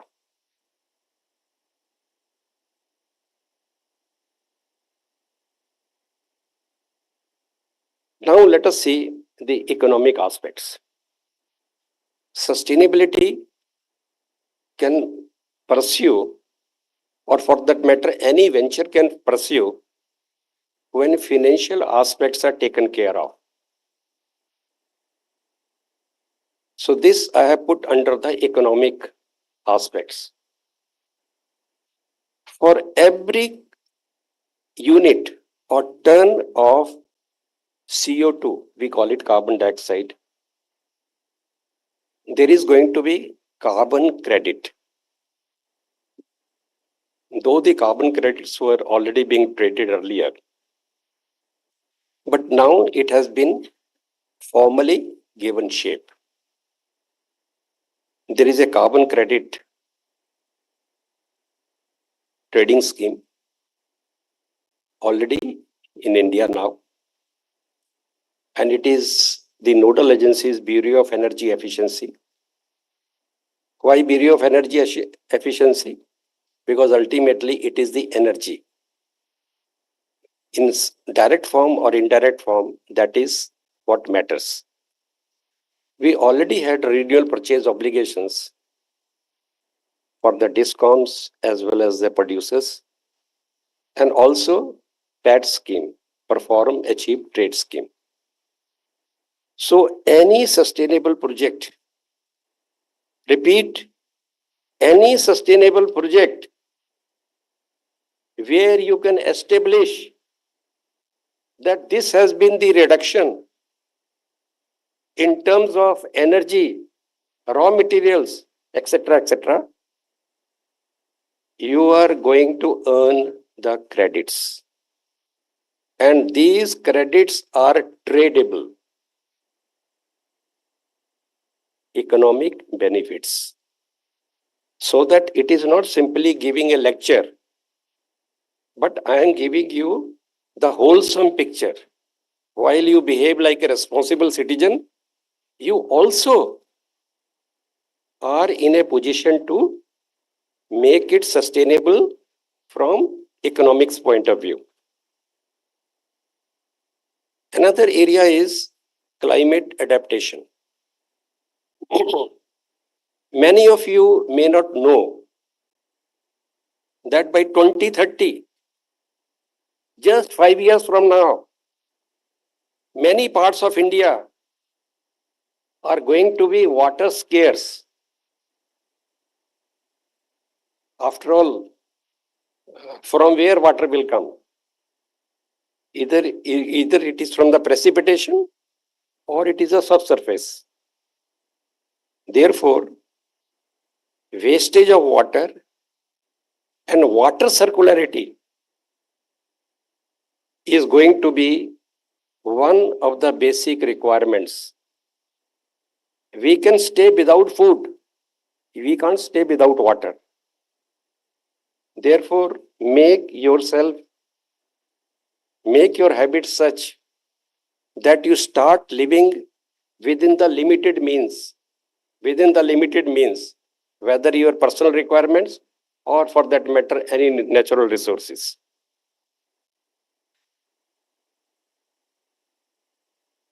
There are a number of studies which have been done. How do we overcome these challenges of scarcity? And the most importantly is your know-how and your behavior, your personal self-behavior. You need to make a change. That is why I have given you a little tidbits. Now, let's see what management students have done as far as entrepreneurship in some of the institutes. Firstly, they have worked on a small projects, what they term as zero waste campus. Second, no single use plastics at all, and waste segregation, composting, and reusage. Three, any project to have carbon neutrality with sustainable alternatives and promoting awareness campaigns. Fourthly, promoting renewable energy and adaptation wherever it is feasible. Fifth,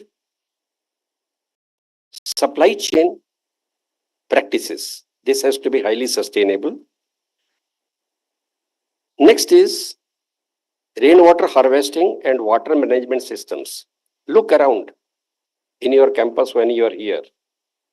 From where are you getting water? Where water goes?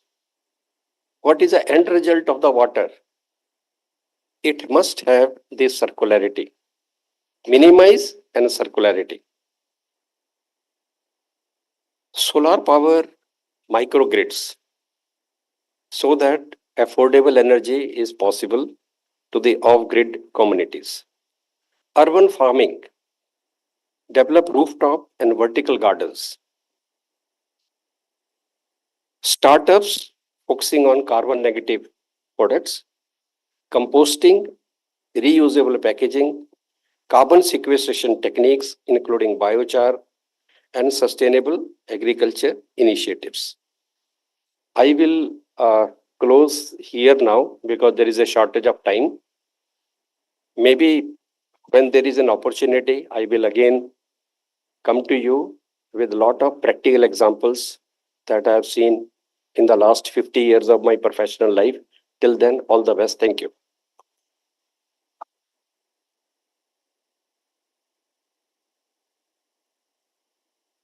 Thank you so much, sir, for enriching us with your expertise. Now, it gives me an immense pleasure to share with you all that under the umbrella of ICSBD 2025, Amity School of Business is organizing a flagship event, Eco Innovate Sustainability Expo 2025, on 12th and 13th February 2025, showcasing cutting edge solutions, products, and initiatives aimed at promoting sustainable business development set up by young dynamic entrepreneurs. The expo aims to foster collaboration and knowledge between entrepreneurs, industry experts, investors, and government agencies. Through the Eco Innovate Sustainability Expo, ASB advocates for environmentally conscious business practices and the adoption of sustainable technology across industry to drive positive change. Now, moving forward, it's time for felicitation ceremony. I would like to request Dr. Sujata Khandai ma'am and conference conveners to welcome and facilitate our esteemed dignitaries and panelists.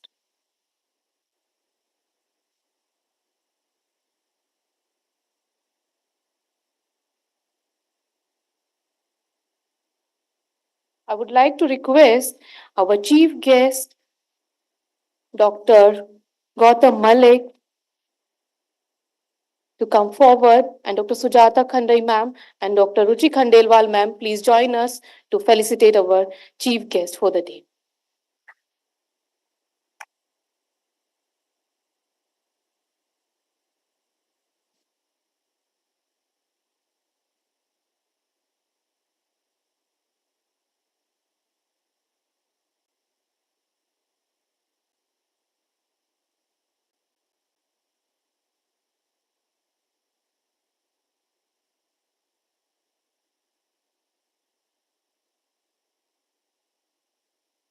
Now, I would like to request Dr. Neha Gupta and Dr. Nidhi Gupta to facilitate our guest of honor, Dr. Sachin Fansikar.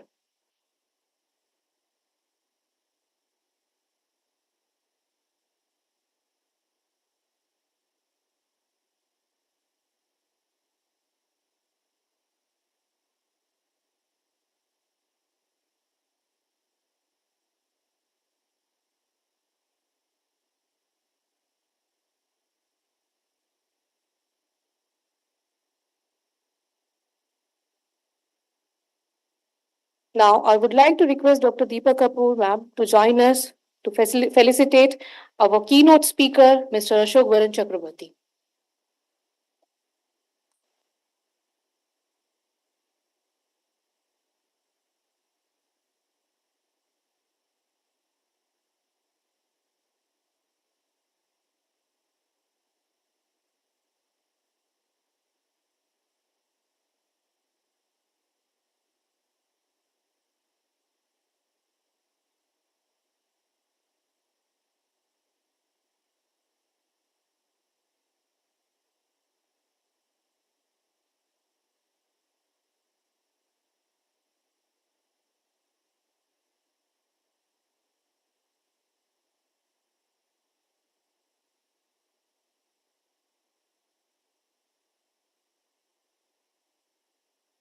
With this, I again thanks our esteemed dignitaries on the behalf of Amity School of Business to share a few moments out of their busy schedule.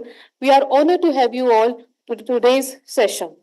Now, with this, we would like to thank our partners, Knowledge Partner, University of Southampton, Media Partner, Business Standard, Sustainability Partner, Nirmalaya, Vera, the Himalayan Press, Publishing Partner, Emerald Publishing, and Industry Partners, Kisan Pashu Ahar, Janeshwar Stone Implex, Sip and Pop, Home Foil, Concept Furniture, Consistent, and Maluk Chand Group. Now, I request you all to proceed for the inauguration ceremony of Eco Innovate Sustainability at the Palm Court area. Thank you, one and all.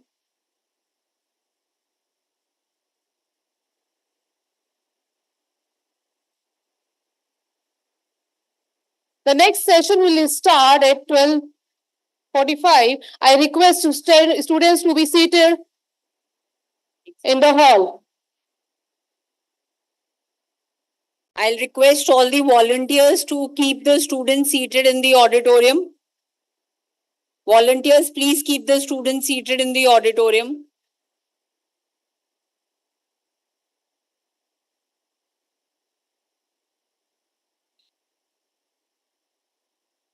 Requesting discipline team to please maintain the decorum of the hall and requesting all the students to be seated.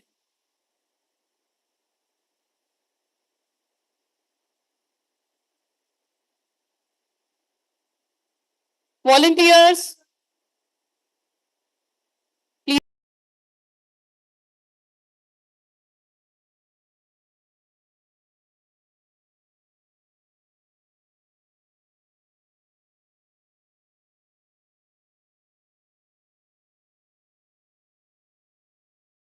Panel discussion on sustainable innovation, harnessing technology for a greener tomorrow. As we stand at the crossroad of environmental responsibility and technological advancement, it is crucial to explore how innovation can be the driving force behind sustainability. Today, we have an exceptional lineup of experts who have dedicated their careers to shaping a more sustainable and environmentally conscious world. To lead us through this insightful conversation, we have Mr. Nitin Mishra as a moderator, founder and CEO of Sust Innovate Climate Solutions Private Limited.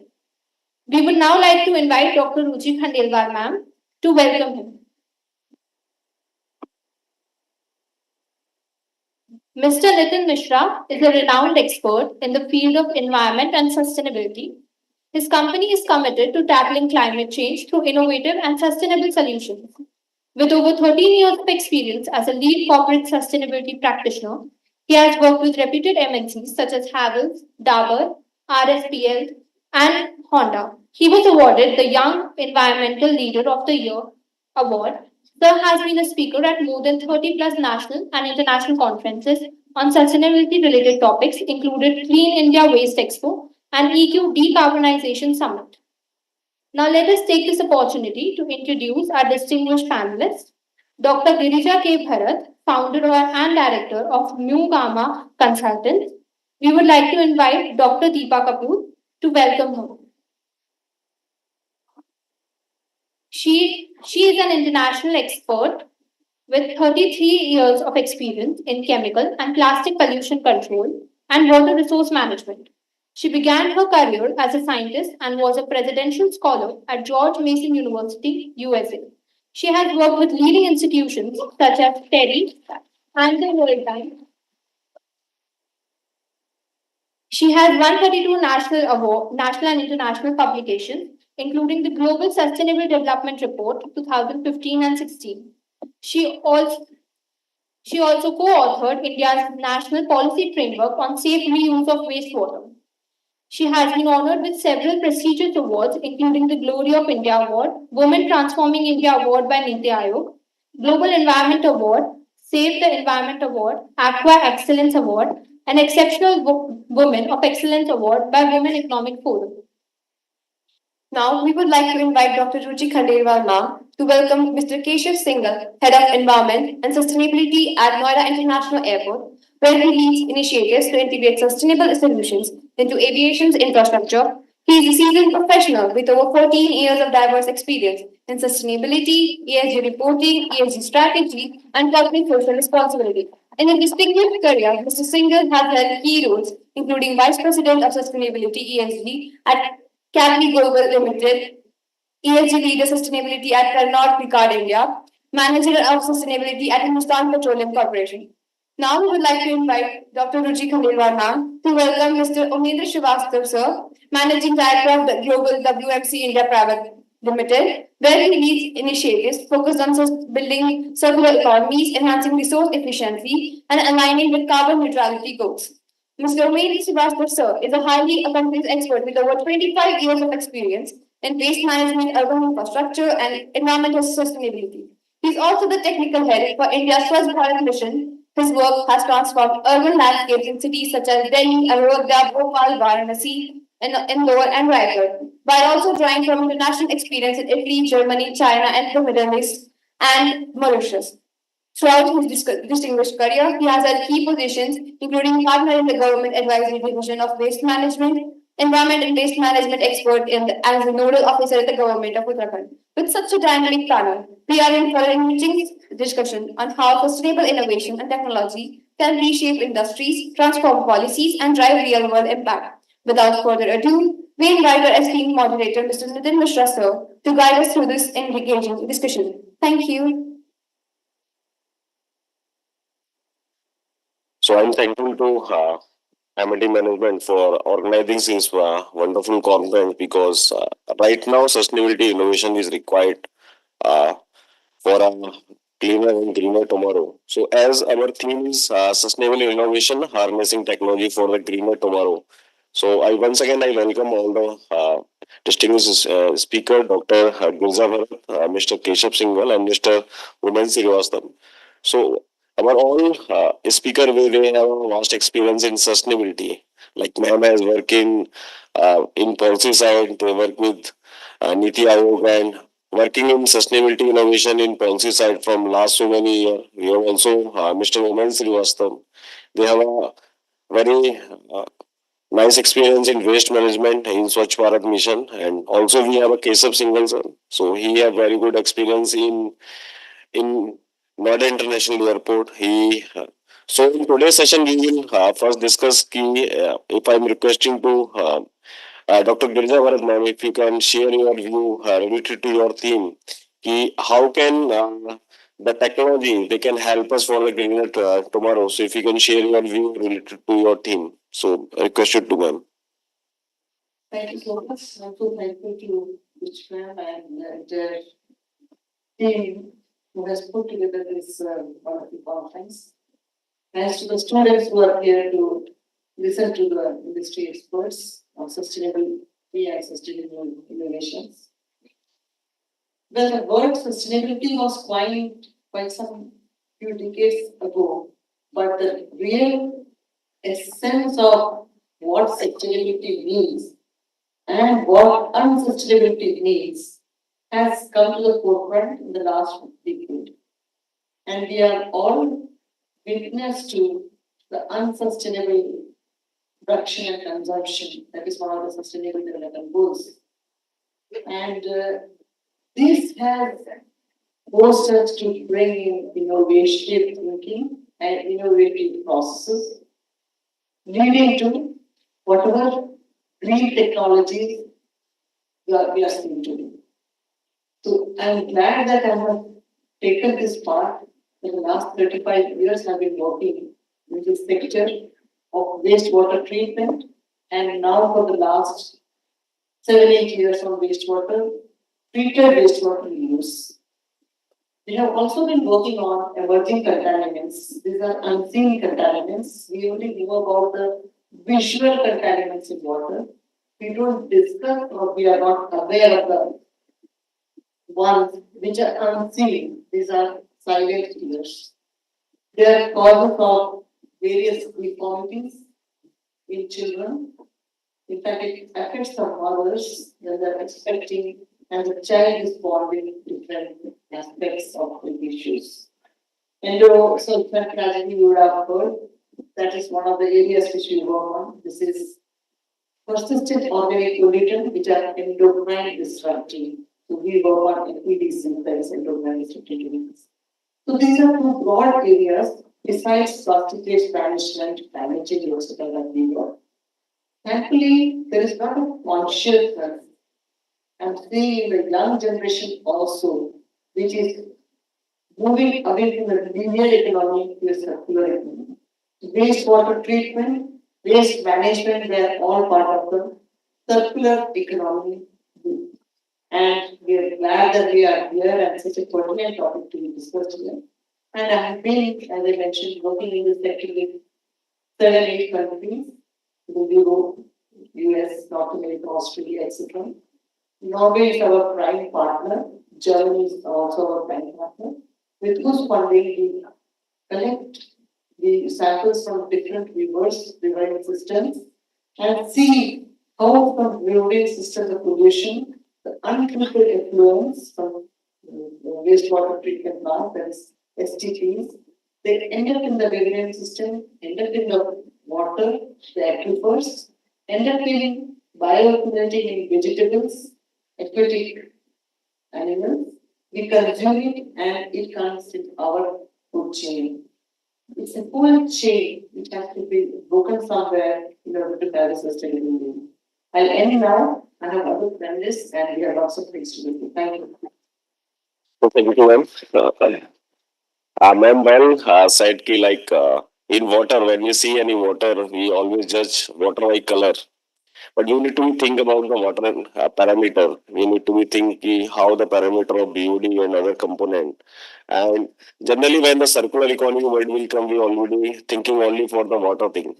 But in treated water, we can also create a circular economy. Like your treated water may be as a resource for the second company. So, like if you see the manufacturing sector, million of meter cube water, they treated water, they are display and destroy in the nalas and sewers. But we need to be thinking how can your water should be useful. We need to be thinking what are the new technology and things are come which can help us for the sustainable water management. So thank you, ma'am. I'm requesting Mr. Uday Srivastav sir, please share your view how the sustainable innovation can help for the greener tomorrow.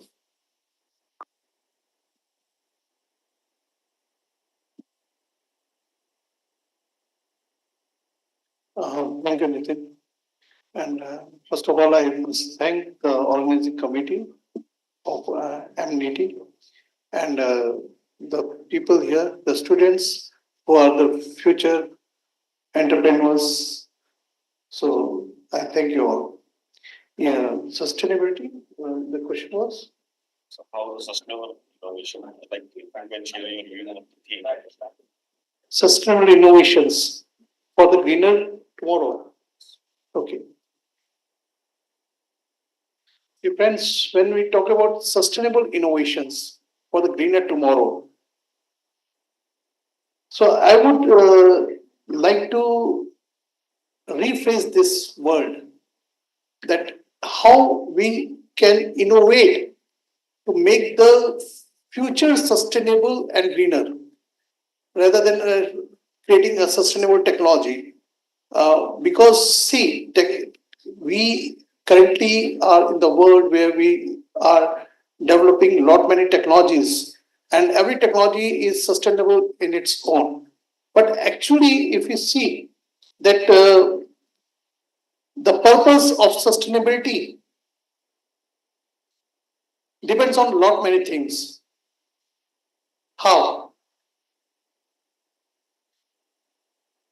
When you design some technologies, then there's because sustainability is a bigger word. Really, it's a very heavy word. I tell you, very honestly, sustainability only can come when we plan how this technology is going to work for, be it environment, be it a waste management or anything.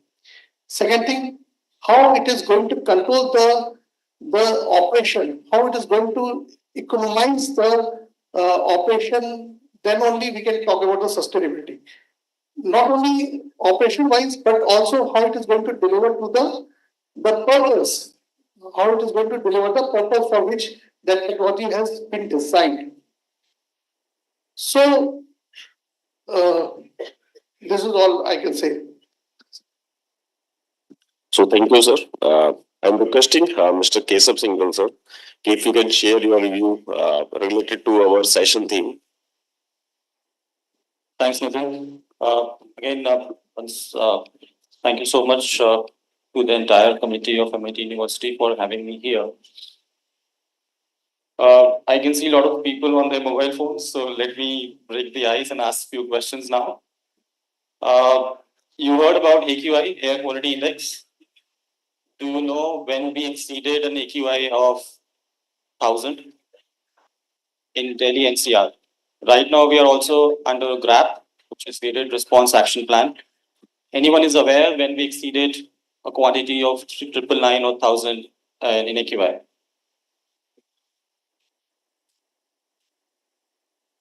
So continuously, whether it's 2016, 2017, 2023, the AQI has been poorer, more than 1,000. Have you heard of any lake which is catching fire? Any one of you has any idea? So lakes in Bangalore are catching fire, and that incidents are repeating. Yep. It's been 16, 17, 18, 21. It's a story of every year. How much percentage of our country is facing water scarcity or water stress? It's more than 54%. And now we are talking about the basic elements of life, that is air and water. So that's the quality of air and water which we are inhaling or having it, considering the basic elements of life. Now, if this is the problem, do we have a solution to it? I think we do have a solution, and the solution lies in the theme which has been very aptly put up by MIT, which says sustainable business development. And doing sustainable innovation towards a cleaner tomorrow. I was attending once a conference, and one of a renowned speaker, mentioned about a particular fact which got stuck to me since then. If you say annually, the whole humanity consumes around 25,000 trillions units of electricity. It's a big and massive number. Some of it would be from renewable energy sources, but mostly from the fossil fuels, which is degrading the air quality and the environment, and global warming is happening. Now, the entire amount of that energy which we consume, 7 billion odd people in the whole planet, is equivalent to the amount of energy which sun gives us on the surface in 1 minute. So that's the quantum of energy which we are getting from sun every minute, which can cater the requirement of whole humanity of 1 year. The solution do exist. Now the question is, if such solution exists, why we are not able to make those solutions work? There are challenges. It could be a technology. It could be scalability of that technology. It could be commercial viability of that technology. Having a technology would not solve the problem, but unless it is scalable or commercially viable. And as the theme says, harnessing technology for a greener future. I think as an entrepreneur, as a professionals, our aim should be making those technologies, which is not incremental, but it's rather transforming, because the time has gone whether we are looking for an incremental technology upgradation. The current state of affairs demand for a transformation technology, which is scalable, which is commercially viable, to address this urgent need of environment degradation that we are facing. So I think that's very apt theme that the School of Business MIT University has put up, and happy to be here. Looking forward for the panel discussion. Thank you so much. So well said, Mr. Kesav. Like if we talk about the entrepreneurship in sustainable development, there are huge opportunity for the young generation. There are the lot of the area which we can take up for the technology type.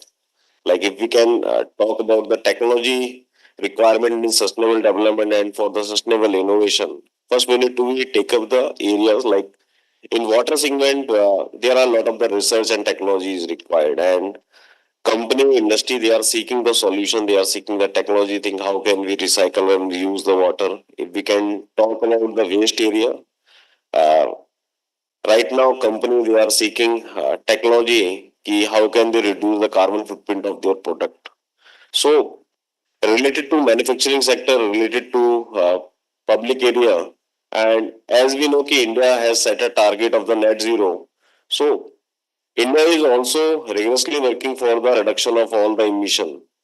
So in today's session, we will discuss ki how the policy, how the technology will come. So my first question to Dr. Girja Bharat to you, ki as you said ki you have a huge experience in water management and you work with policy and government organizations. So what are the most promising research area for developing new sustainable technology with significant environmental impact? And as you mentioned, the circular economy concept, how can in water segment, because if we see in India, I also meet with a lot of the regulator, everyone is talking about circularity in waste. But when the word is water is come, right now we see we have installed a lot of the ETP and STP in India, but right now their efficiency and the treated water quantum is not used and recycled. So how can we create a circularity in water segment, and what are the new upcoming technology which can help to industry, which can help to big plant to reuse and recycle this water for the other purposes? So I want to know your views. Thanks, Mr. Mishra. Very pertinent question to the area of work which we are doing.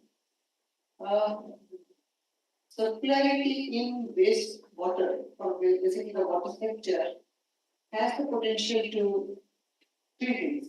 One is reduce freshwater withdrawal by more than 50%. As you rightly mentioned, there are several stretches which are being attention road with several stretches of the rivers because of inefficient operation or non-operation of STTs. And through technology, we have been able to monitor which are these stretches, map the industry that are polluting, and these industries get notification of closure or penalty.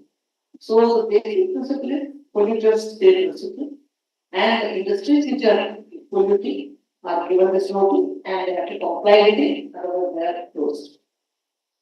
So this water, if it is treated to secondary level, would be taken up by other industry or by the same industry or other purposes. By other purposes, I mean other than potable purposes, drinking water is potable water. So other than drinking, and the second law is groundwater recharge. We cannot, at this level of compliance, our country is not yet reached that level of maturity where we can say with certainty that this treated water can be used for recharge. So these are two big models, and rest of the aspects like agroforestry, agriculture of non-edible crops, industry, urban cleaning, urban washing, urban cleaning, railway bodies cleaning, etc., etc. Firefighting, these sort of can be used. That's why it's called safe use of treated water. We should be sure that unknowingly we don't end up with another disaster by using this. This is one aspect which we are vehemently doing and writing the policy for Uttar Pradesh and Uttarakhand at the moment. Going in the next phase, we will be doing for Bihar and West Bengal. You will notice these are all the Ganga states. So their first aim is to keep Ganga away from these polluters, from the industrial effluents or municipal effluents. So this is one aspect which we are doing, and monitoring through IoT, that of things, and artificial intelligence, the SCADA system, which monitors. We have also put milestones because the states which already have 50% of STPs covering the treated water with wastewater. We have put 30 as a milestone where they should be putting reusing at least 50% of their water. So that milestone goes gradually. The ones which are more, we have 35, 2035, it has to be 75%, 2040, it has to be 100%. That kind of a graded milestone system which we have put, and we are confident by 2045 we will have a very much cleaner environment than what it is today. Wastewater also has one aspect, climate change emission, and by treating wastewater, we are basically thwarting extra withdrawal of fresh water and also stopping the water pollution. And the third one is climate change issue. We are stopping the emissions. Thank you. Thank you, ma'am. So, I'd like to come to Women's Century, as you are working from last year in waste segment area. In waste area, uh, like if we can talk about what do you mean by circular economy model in waste management, and how biodiversity and ecosystem restoration is possible through waste management. Because if you see the current scenario of waste, like Okla and these areas, they are the perfect example. If we go to the Delhi, we can see that a lot of the waste mountains are available. So how can proper waste management can also help for the biodiversity, and what are the challenges which you, as you mentioned, you are much work for the Swachh Bharat mission. So what are the main challenges you face? Which are the main issues? That's why the proper sustainable waste management not happening, and some hurdle will come. So I want to know your overview related to these areas, sir? Yeah, Nitin, basically, let me take your questions one by one. Okay. So first thing that when we say that what is difference between circular and linear technologies or the economy, then for the students, let me clear to them what is this when we talk about circular or linear, what this means waste management in waste management practices. Basically, what we have witnessed in past, the traditional approach of waste management was that from the collection, from the generation, because the waste when generate, it is collected, transported, processed, treated, and then disposed. Okay, so this was basically a linear kind of approach. What the country was adopting, and even till date also, many urban local bodies is practicing in the similar manner. Okay, and in the circular economy, what is happening now? That now we don't consider waste as a waste. We consider waste as a resource.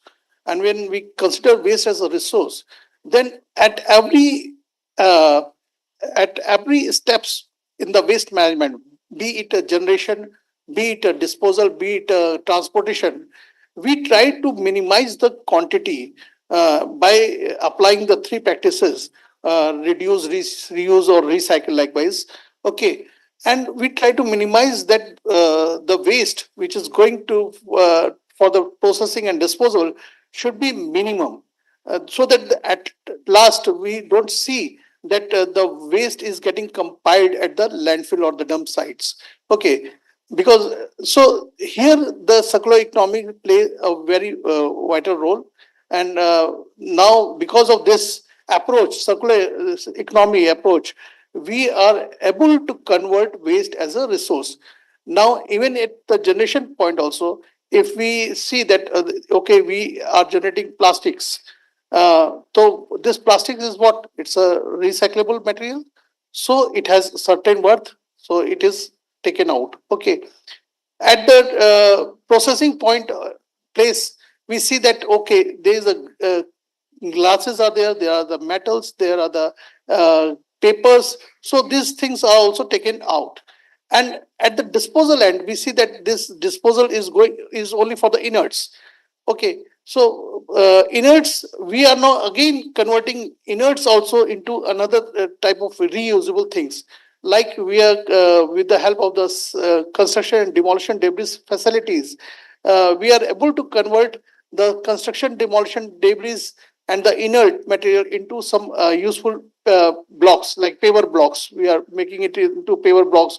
We are making bricks out of it. We are making a tiles out of it. We are making a boundary wall out of it.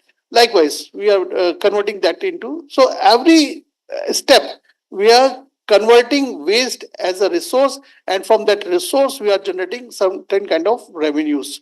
So these practices has tremendously made a very good impact by reducing the load on the landfill. One thing is this. Your second question was the about the biodiversity, and how biodiversity and ecosystems restoration possible.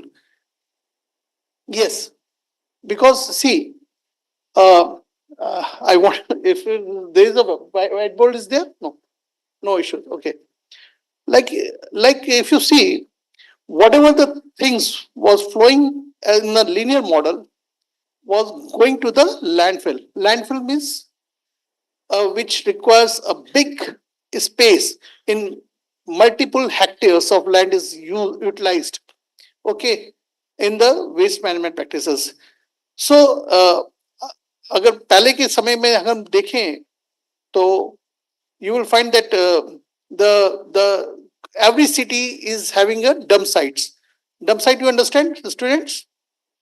Raise the hand. Raise dump site. You understand where the waste is finally transported and placed at one place. Okay. So every city, you go to any city in India or abroad also, you will find there is a place which is called a dump site. Okay, and this dump sites used to be away from the residential areas or the colonies or the commercial areas. Why? So that there should not be any public nuisance. But later on, you see, with the urbanization and with every progressing year, you find that the distant place is coming closer by closer. And one time it happens that the place which was far across the city used to be considered as the center point of the city. This we have experienced many a times.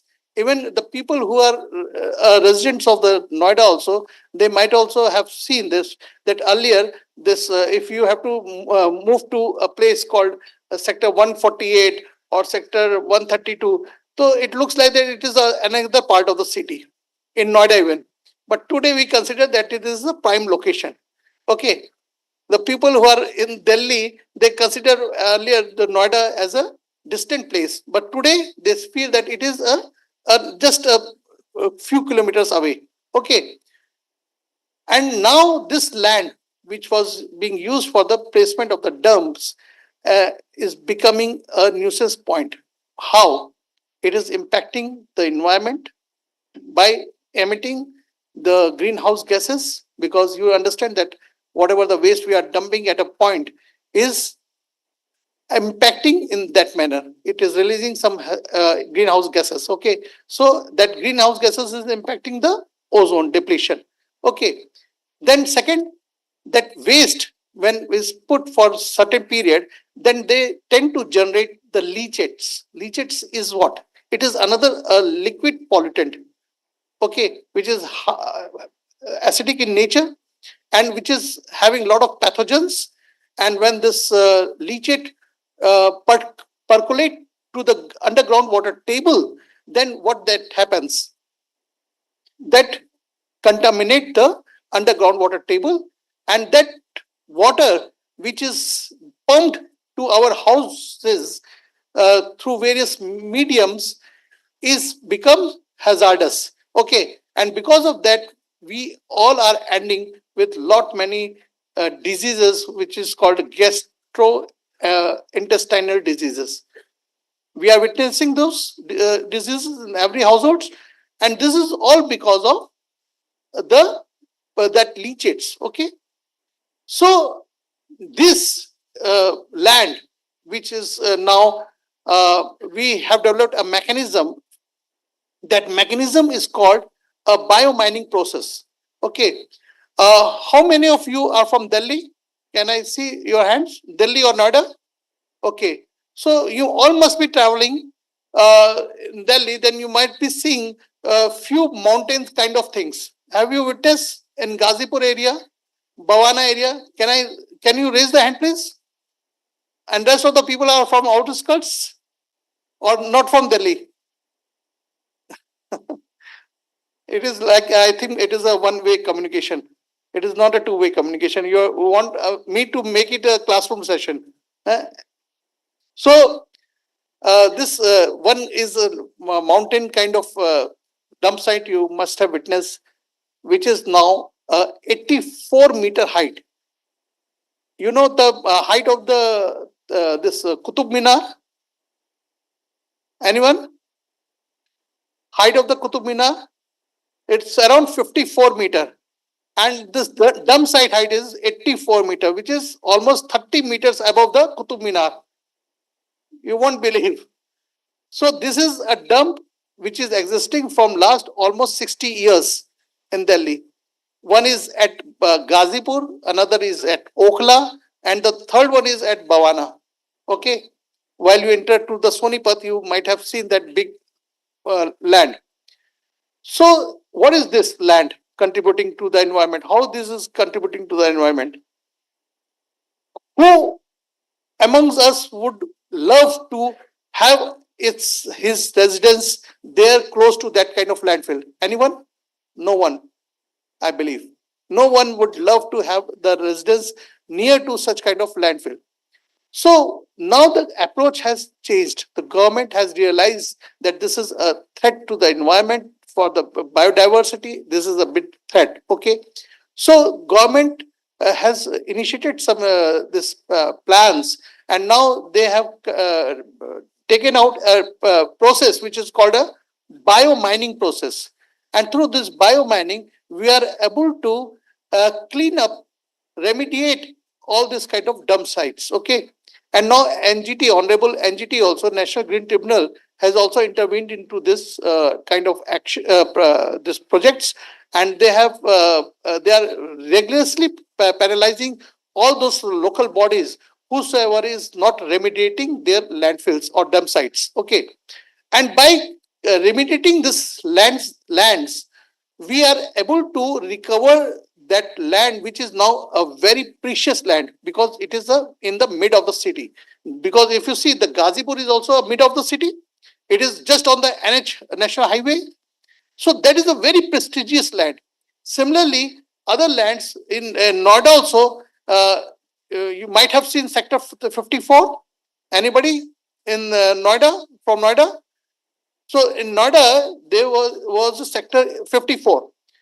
The entire Noida waste was taken to the Sector 54, and then after interventions, what we did, we cleaned up that entire this dump sites through biomining process, and we converted that land. After reclaiming that land, we converted that as a biodiversity park.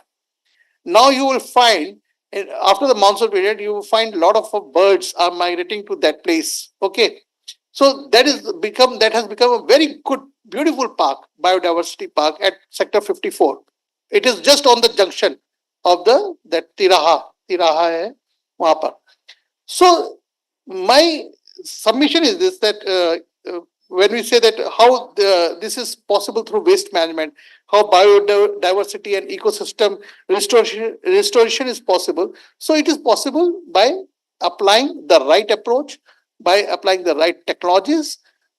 We not only create a sustainable environment. Yes, we also monetize the area in a way that it can sustain the operations for many years. Thank you.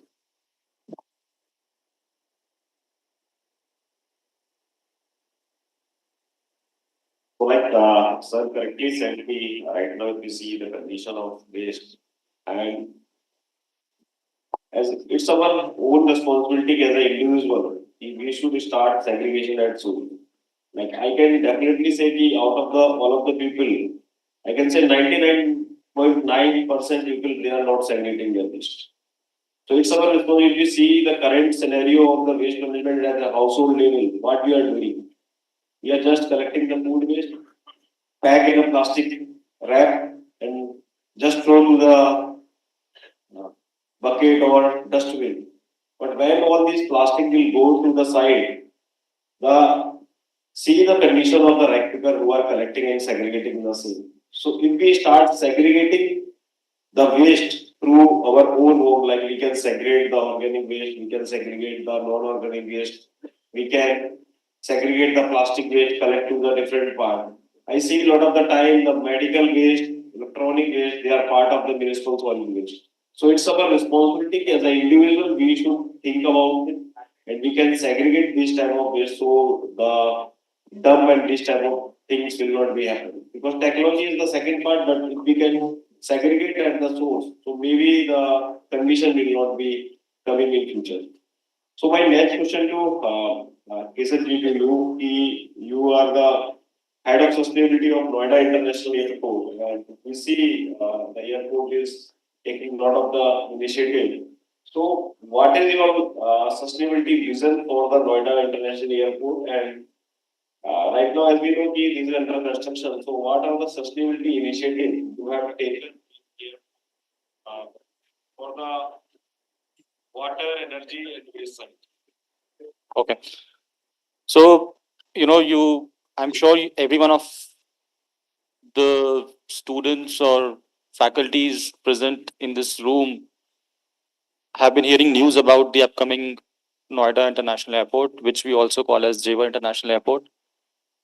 Uh, in terms of size, I would say it's a pretty big airport, 1,334 hectares. So that's the scale we are talking about. At any given point in time, on an average, you would find close to 8 to 10,000 workers working in the airport. Now, sustainability and digitalization have been a key pillar of the airport. Even if you talk about the design aspects of the airport, uh, the whole design is being made while keeping sustainability at the core, whether it's energy, water, or waste. Uh, in terms of design, we've used passive design strategies, which would help us in less energy consumption when it comes to cooling, when it comes to the ventilation part, even the building orientation part, the shading techniques. Uh, all those things have been considered while making the design of the airport. Now, if you talk about sustainability vision, we've set a vision for ourselves to be a net zero airport by 2030. That's the broad vision that we've kept for ourselves. And when we say net zero, it's not about only the emissions. In our parlance, net zero means basically four elements. One is energy, second is water, third waste, and the last one is emissions. So when I'm saying we want to be a net zero airport by 2030, it entails all these four pillars. Now, in terms of energy, you would find a lot of energy efficient equipment would be there as part of the airport infrastructure that would help us in consuming less energy, more towards energy conservation side, and hence the less emission part of it. On water part, we would be having a 4.5 million liters per day of STP. The whole design is made on the principle of zero liquid discharge. Whatever water would be getting treated would be reused within the airport premises. We will not be wasting even a single drop of water when it comes to either consumption or reuse or recycling of the water. In terms of, again, fossil fuel side, there is a lot of thrust on the EV charging infrastructure. So there would be a lot of vehicles which would be based on EV rather than on a typical fossil fuel based consumption. Again, on the waste side, our aspirations are to be a net zero in terms of there should be not be any waste which should go to landfill by the target year. So that's the overall vision that we are trying to adhere to, and all those things are putting up into action as we progresses from construction to the operational part of the airport. I mean, we've used even if I talk about renewable energy space. So the aspiration is within a year, more than 50% of the energy would be from renewable energy sources. Now that becomes pretty much important in the sense, you know, right now the construction phase is on, and having achieved that kind of target within 1 or 2 years of operations is something which shows the commitment of the company towards sustainability and ESG. And having a target of being net zero by 2030, I don't see any airport, or for that matter, any industry which has targeted in the past to be a net zero within 5 years of the operation. So, I mean, that kind of thrust and commitment is there on sustainability side from the airport. Thanks.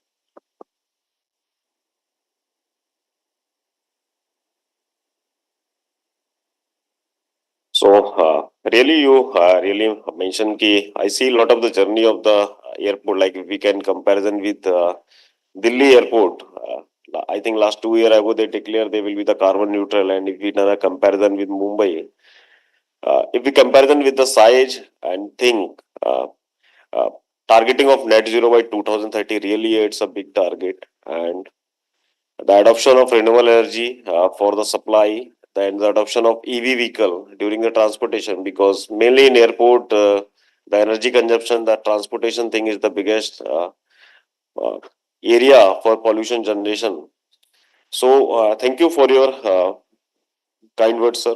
And uh, as we had completed the session, so I'm requesting to all the panelists ki if you can give the 1 or 2 minutes to explain, because this conference is more related to entrepreneurship and sustainable development goal.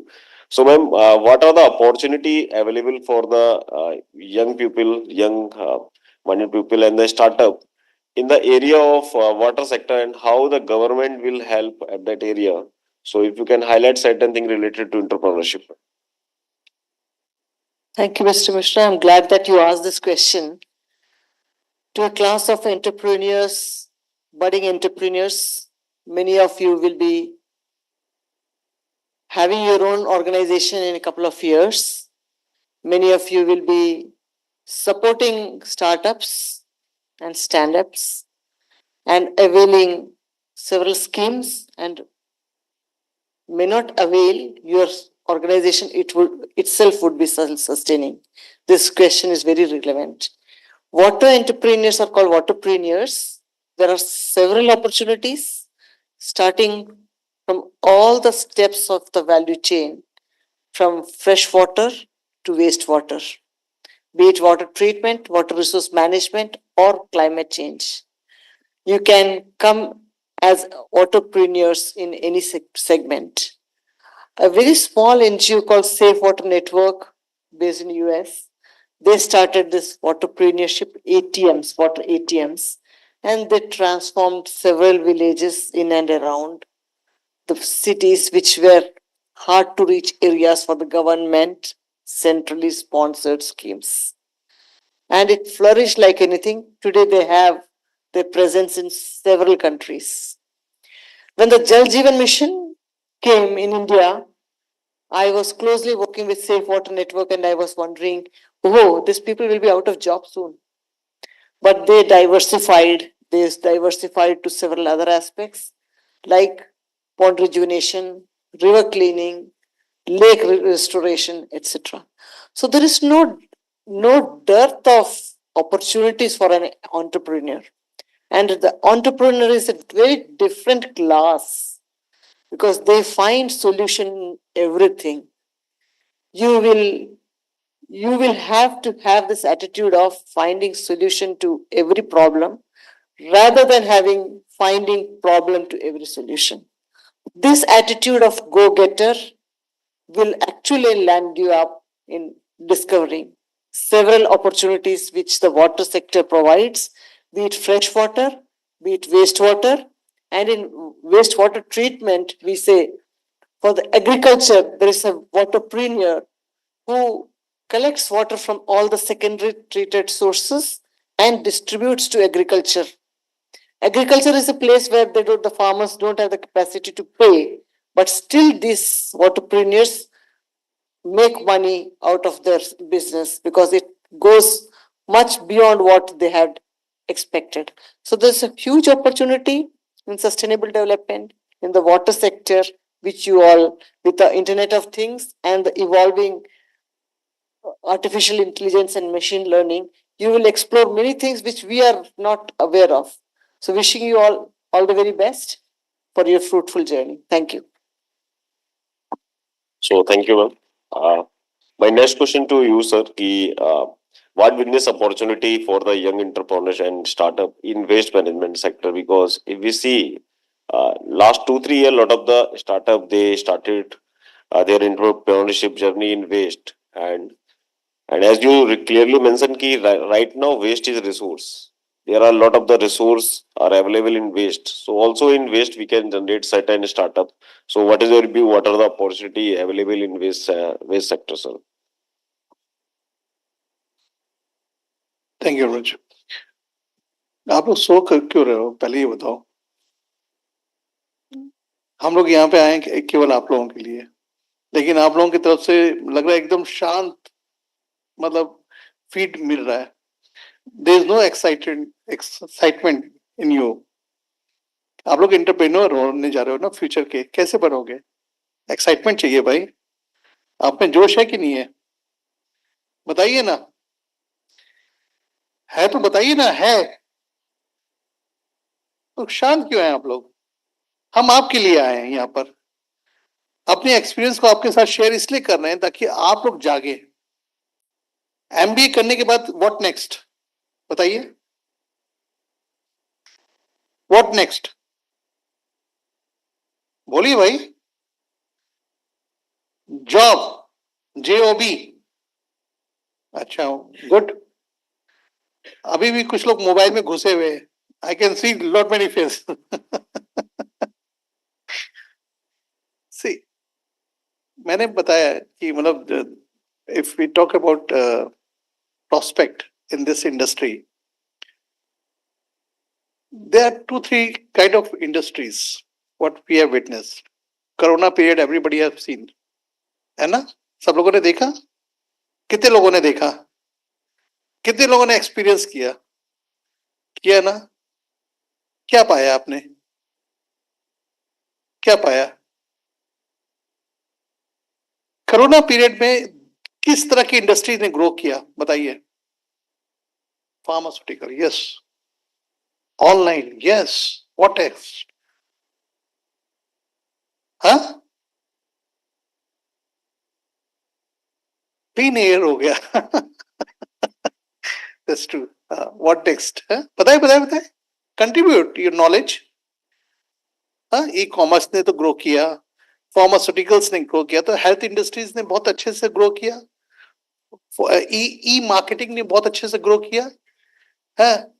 Entertainment ने, yes we can say that entertainment भी ever growing एक opportunity है समय के साथ. हाँ, sorry, ई banking, yes. आप ये सब देखो, ये सब जो कोरोना ने हमें बहुत कुछ सिखाया है. Please try to understand this. Waste management sector भी उनमें से ही एक है which is a recession free. Recession नहीं है इसके ऊपर. जैसे मतलब हेल्थ केयर इंडस्ट्री है, there is no recession in this sector. Similar is waste management. Till man is there, he is bound to generate waste, and that waste has to be properly handled, taken care by, and has to be done, has to be converted into another kind of resource, so that it should not be a threat for the environment. Okay. I was heading Swachh Bharat mission project for India, and many of the, I was supporting almost 4,000 plus urban local bodies. Urban local bodies, you know, जिसे हम कहते हैं नगर निगम, नगर परिषद, नगर निकाय, उनको मैं support करता था. नगर पालिका, यस, ठीक है ना? तो सब लोग कहते थे कि भाई, why you people sitting in the ministry are just advocating policies. आप हमेशा पॉलिसीज निकाल रहे हो, आपसे बजट दे रहे हो, but you are not providing a hand hold supports to us. We are not the technical people. Kindly reach to us. हमारे को हाथ में आकर के हम लोग का हाथ बढ़ाइए, हम लोग को सहयोग करिए, ताकि हम लोग जो है अपने आप को डेवलप कर सके. In December 2020, I quit my job and I started my startup by name of Waste Management Corporation, WMC. And my first project, what I initiated, was in this Noida city only.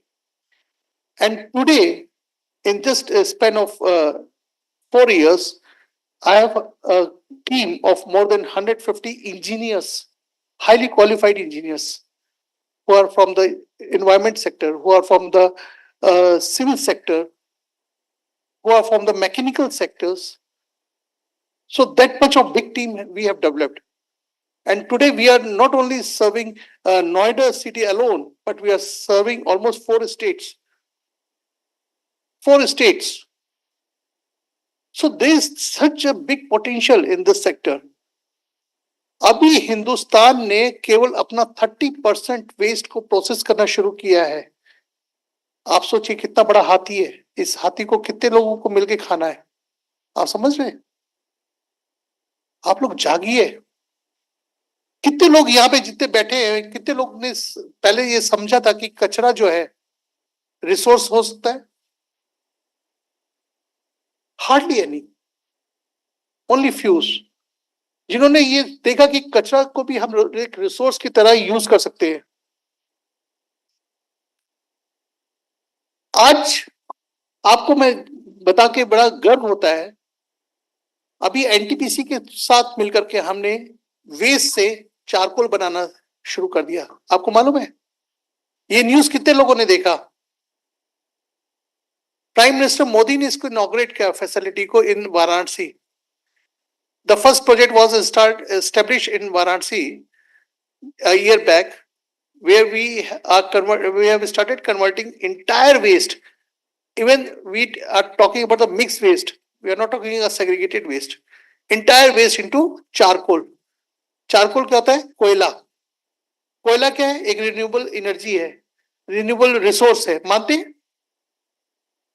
कोयले का प्रयोग कहां कहां होता है? सब लोग जानते हैं. So there is a big offtake of the coal. India is currently importing coals for their thermal plants, for their steel plants. सोचिए. और वो कोयले को जो है हम लोग जो है यहाँ पे प्रोड्यूस कर रहे हैं किससे? कचरे से. We are not doing bio minings. कोयले की माइनिंग्स को प्रोजेक्ट देखा कभी किसी ने? छत्तीसगढ़ जाके कोरबा से कोई आता है यहाँ पर? कोरबा छत्तीसगढ़ से आप देखो वहां पे जाके कितने मतलब जो इन्वायरमेंट का कितना दोहन किया गया है, इन्वायरमेंट का कितना नुकसान किया गया है इन सब कोयले के माइनिंग के लिए.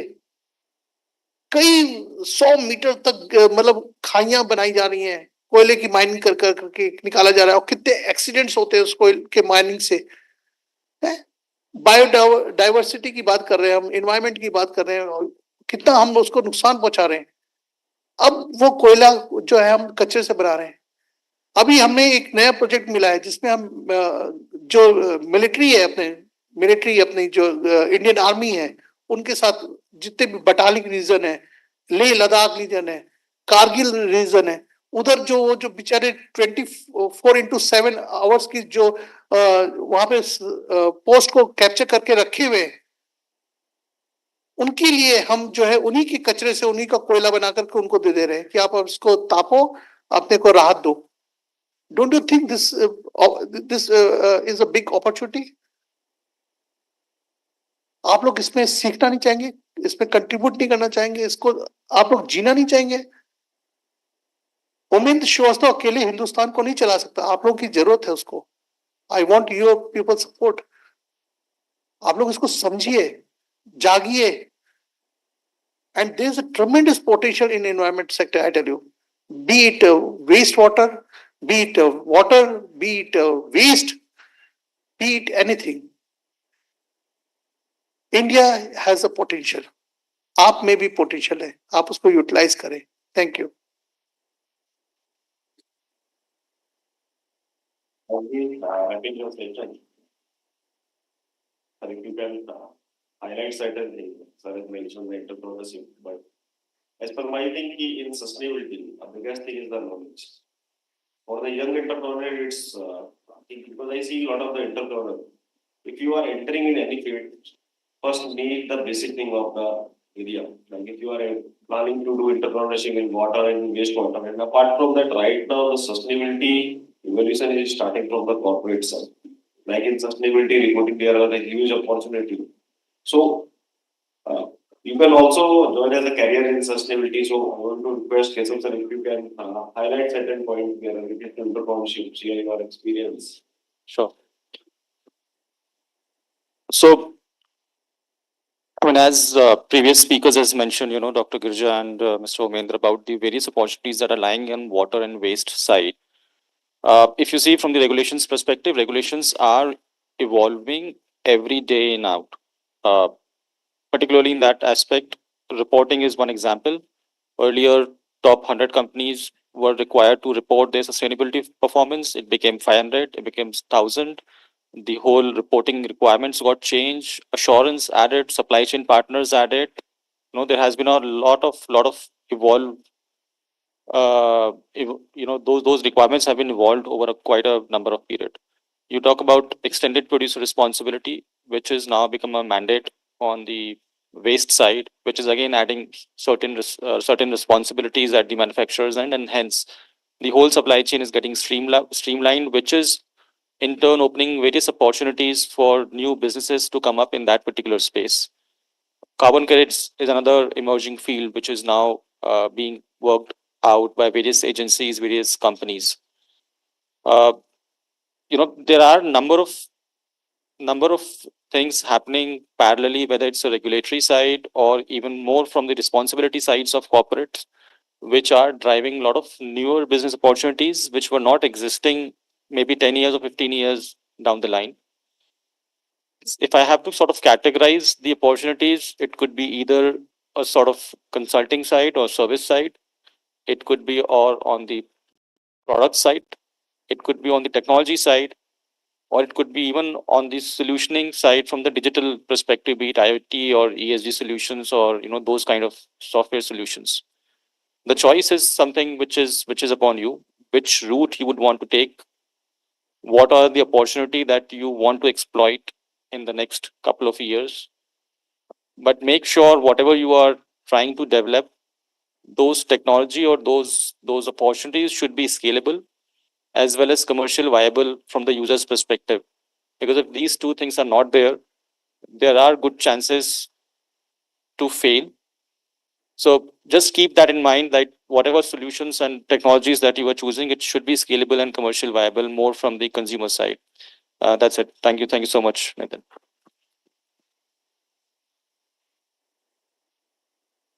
So thank you to all speakers for giving your views related to different area in water and waste and share your view related to entrepreneurship issue. So as sir has clearly said, like in sustainability area, we have a lot of the opportunity. First, we should categorize the thing. We should think in which area we have the capability. Distillation is also a big field where the opportunity are available. We talk about water and waste, IoT waste system, the tracking and monitoring system. So thank you. I think we can wrap up the session. It is with a great appreciation that I take this moment to extend my heartfelt thanks to our esteemed panelists for the enlightening discussion on sustainable innovation, harnessing technology for greener tomorrow. Your insights today have inspired us, highlighting how technology can be a force for good in building a more sustainable future. On behalf of MIT School of Business, I sincerely thank you for sharing your valuable time, knowledge, and perspectives. Now, I would request Dr. Ruchi Khandelwal, Deputy Director, MIT School of Business, to felicitate our dignitaries. Ma'am, please, Dr. Girija Bharat.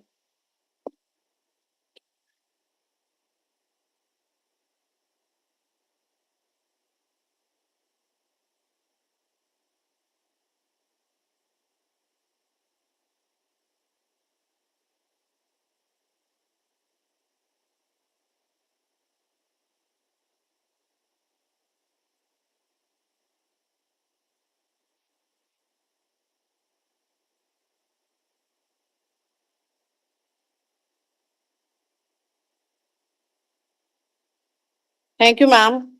Mr. Umendra Srivastava.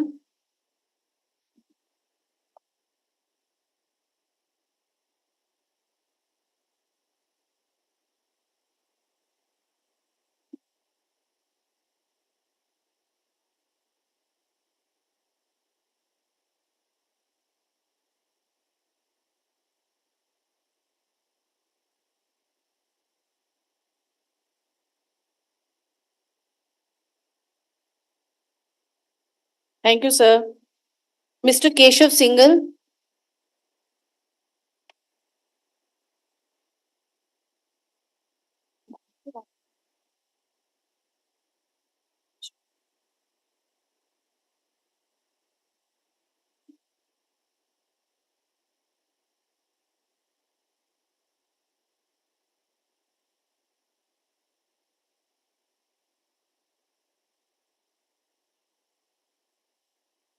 Mr. Nitin Mishra, moderator of the day.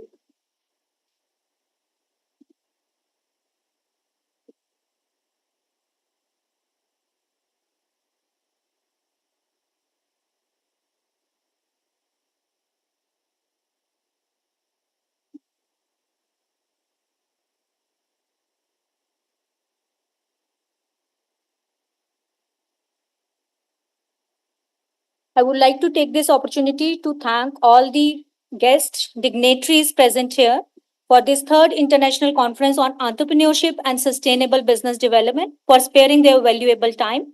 I would also like to take this opportunity to thank our sponsors, Vera, Nirmalaya, Himalayan Peace, Jineshwar Stone Impacts, Concept Furniture, Consistent, Mid Arab Industrial Companies, Sip and Pop, and Home Foil. We would also like to special mention Malukchund groups for their support. Without all these sponsors and the industry partners, we are not able to come up with this conference. I request all the students present here, all the organizers, to please visit Sustainable Expo and motivate our exhibitors. And thank you to all our audience present here for being so patient. Thank you so much.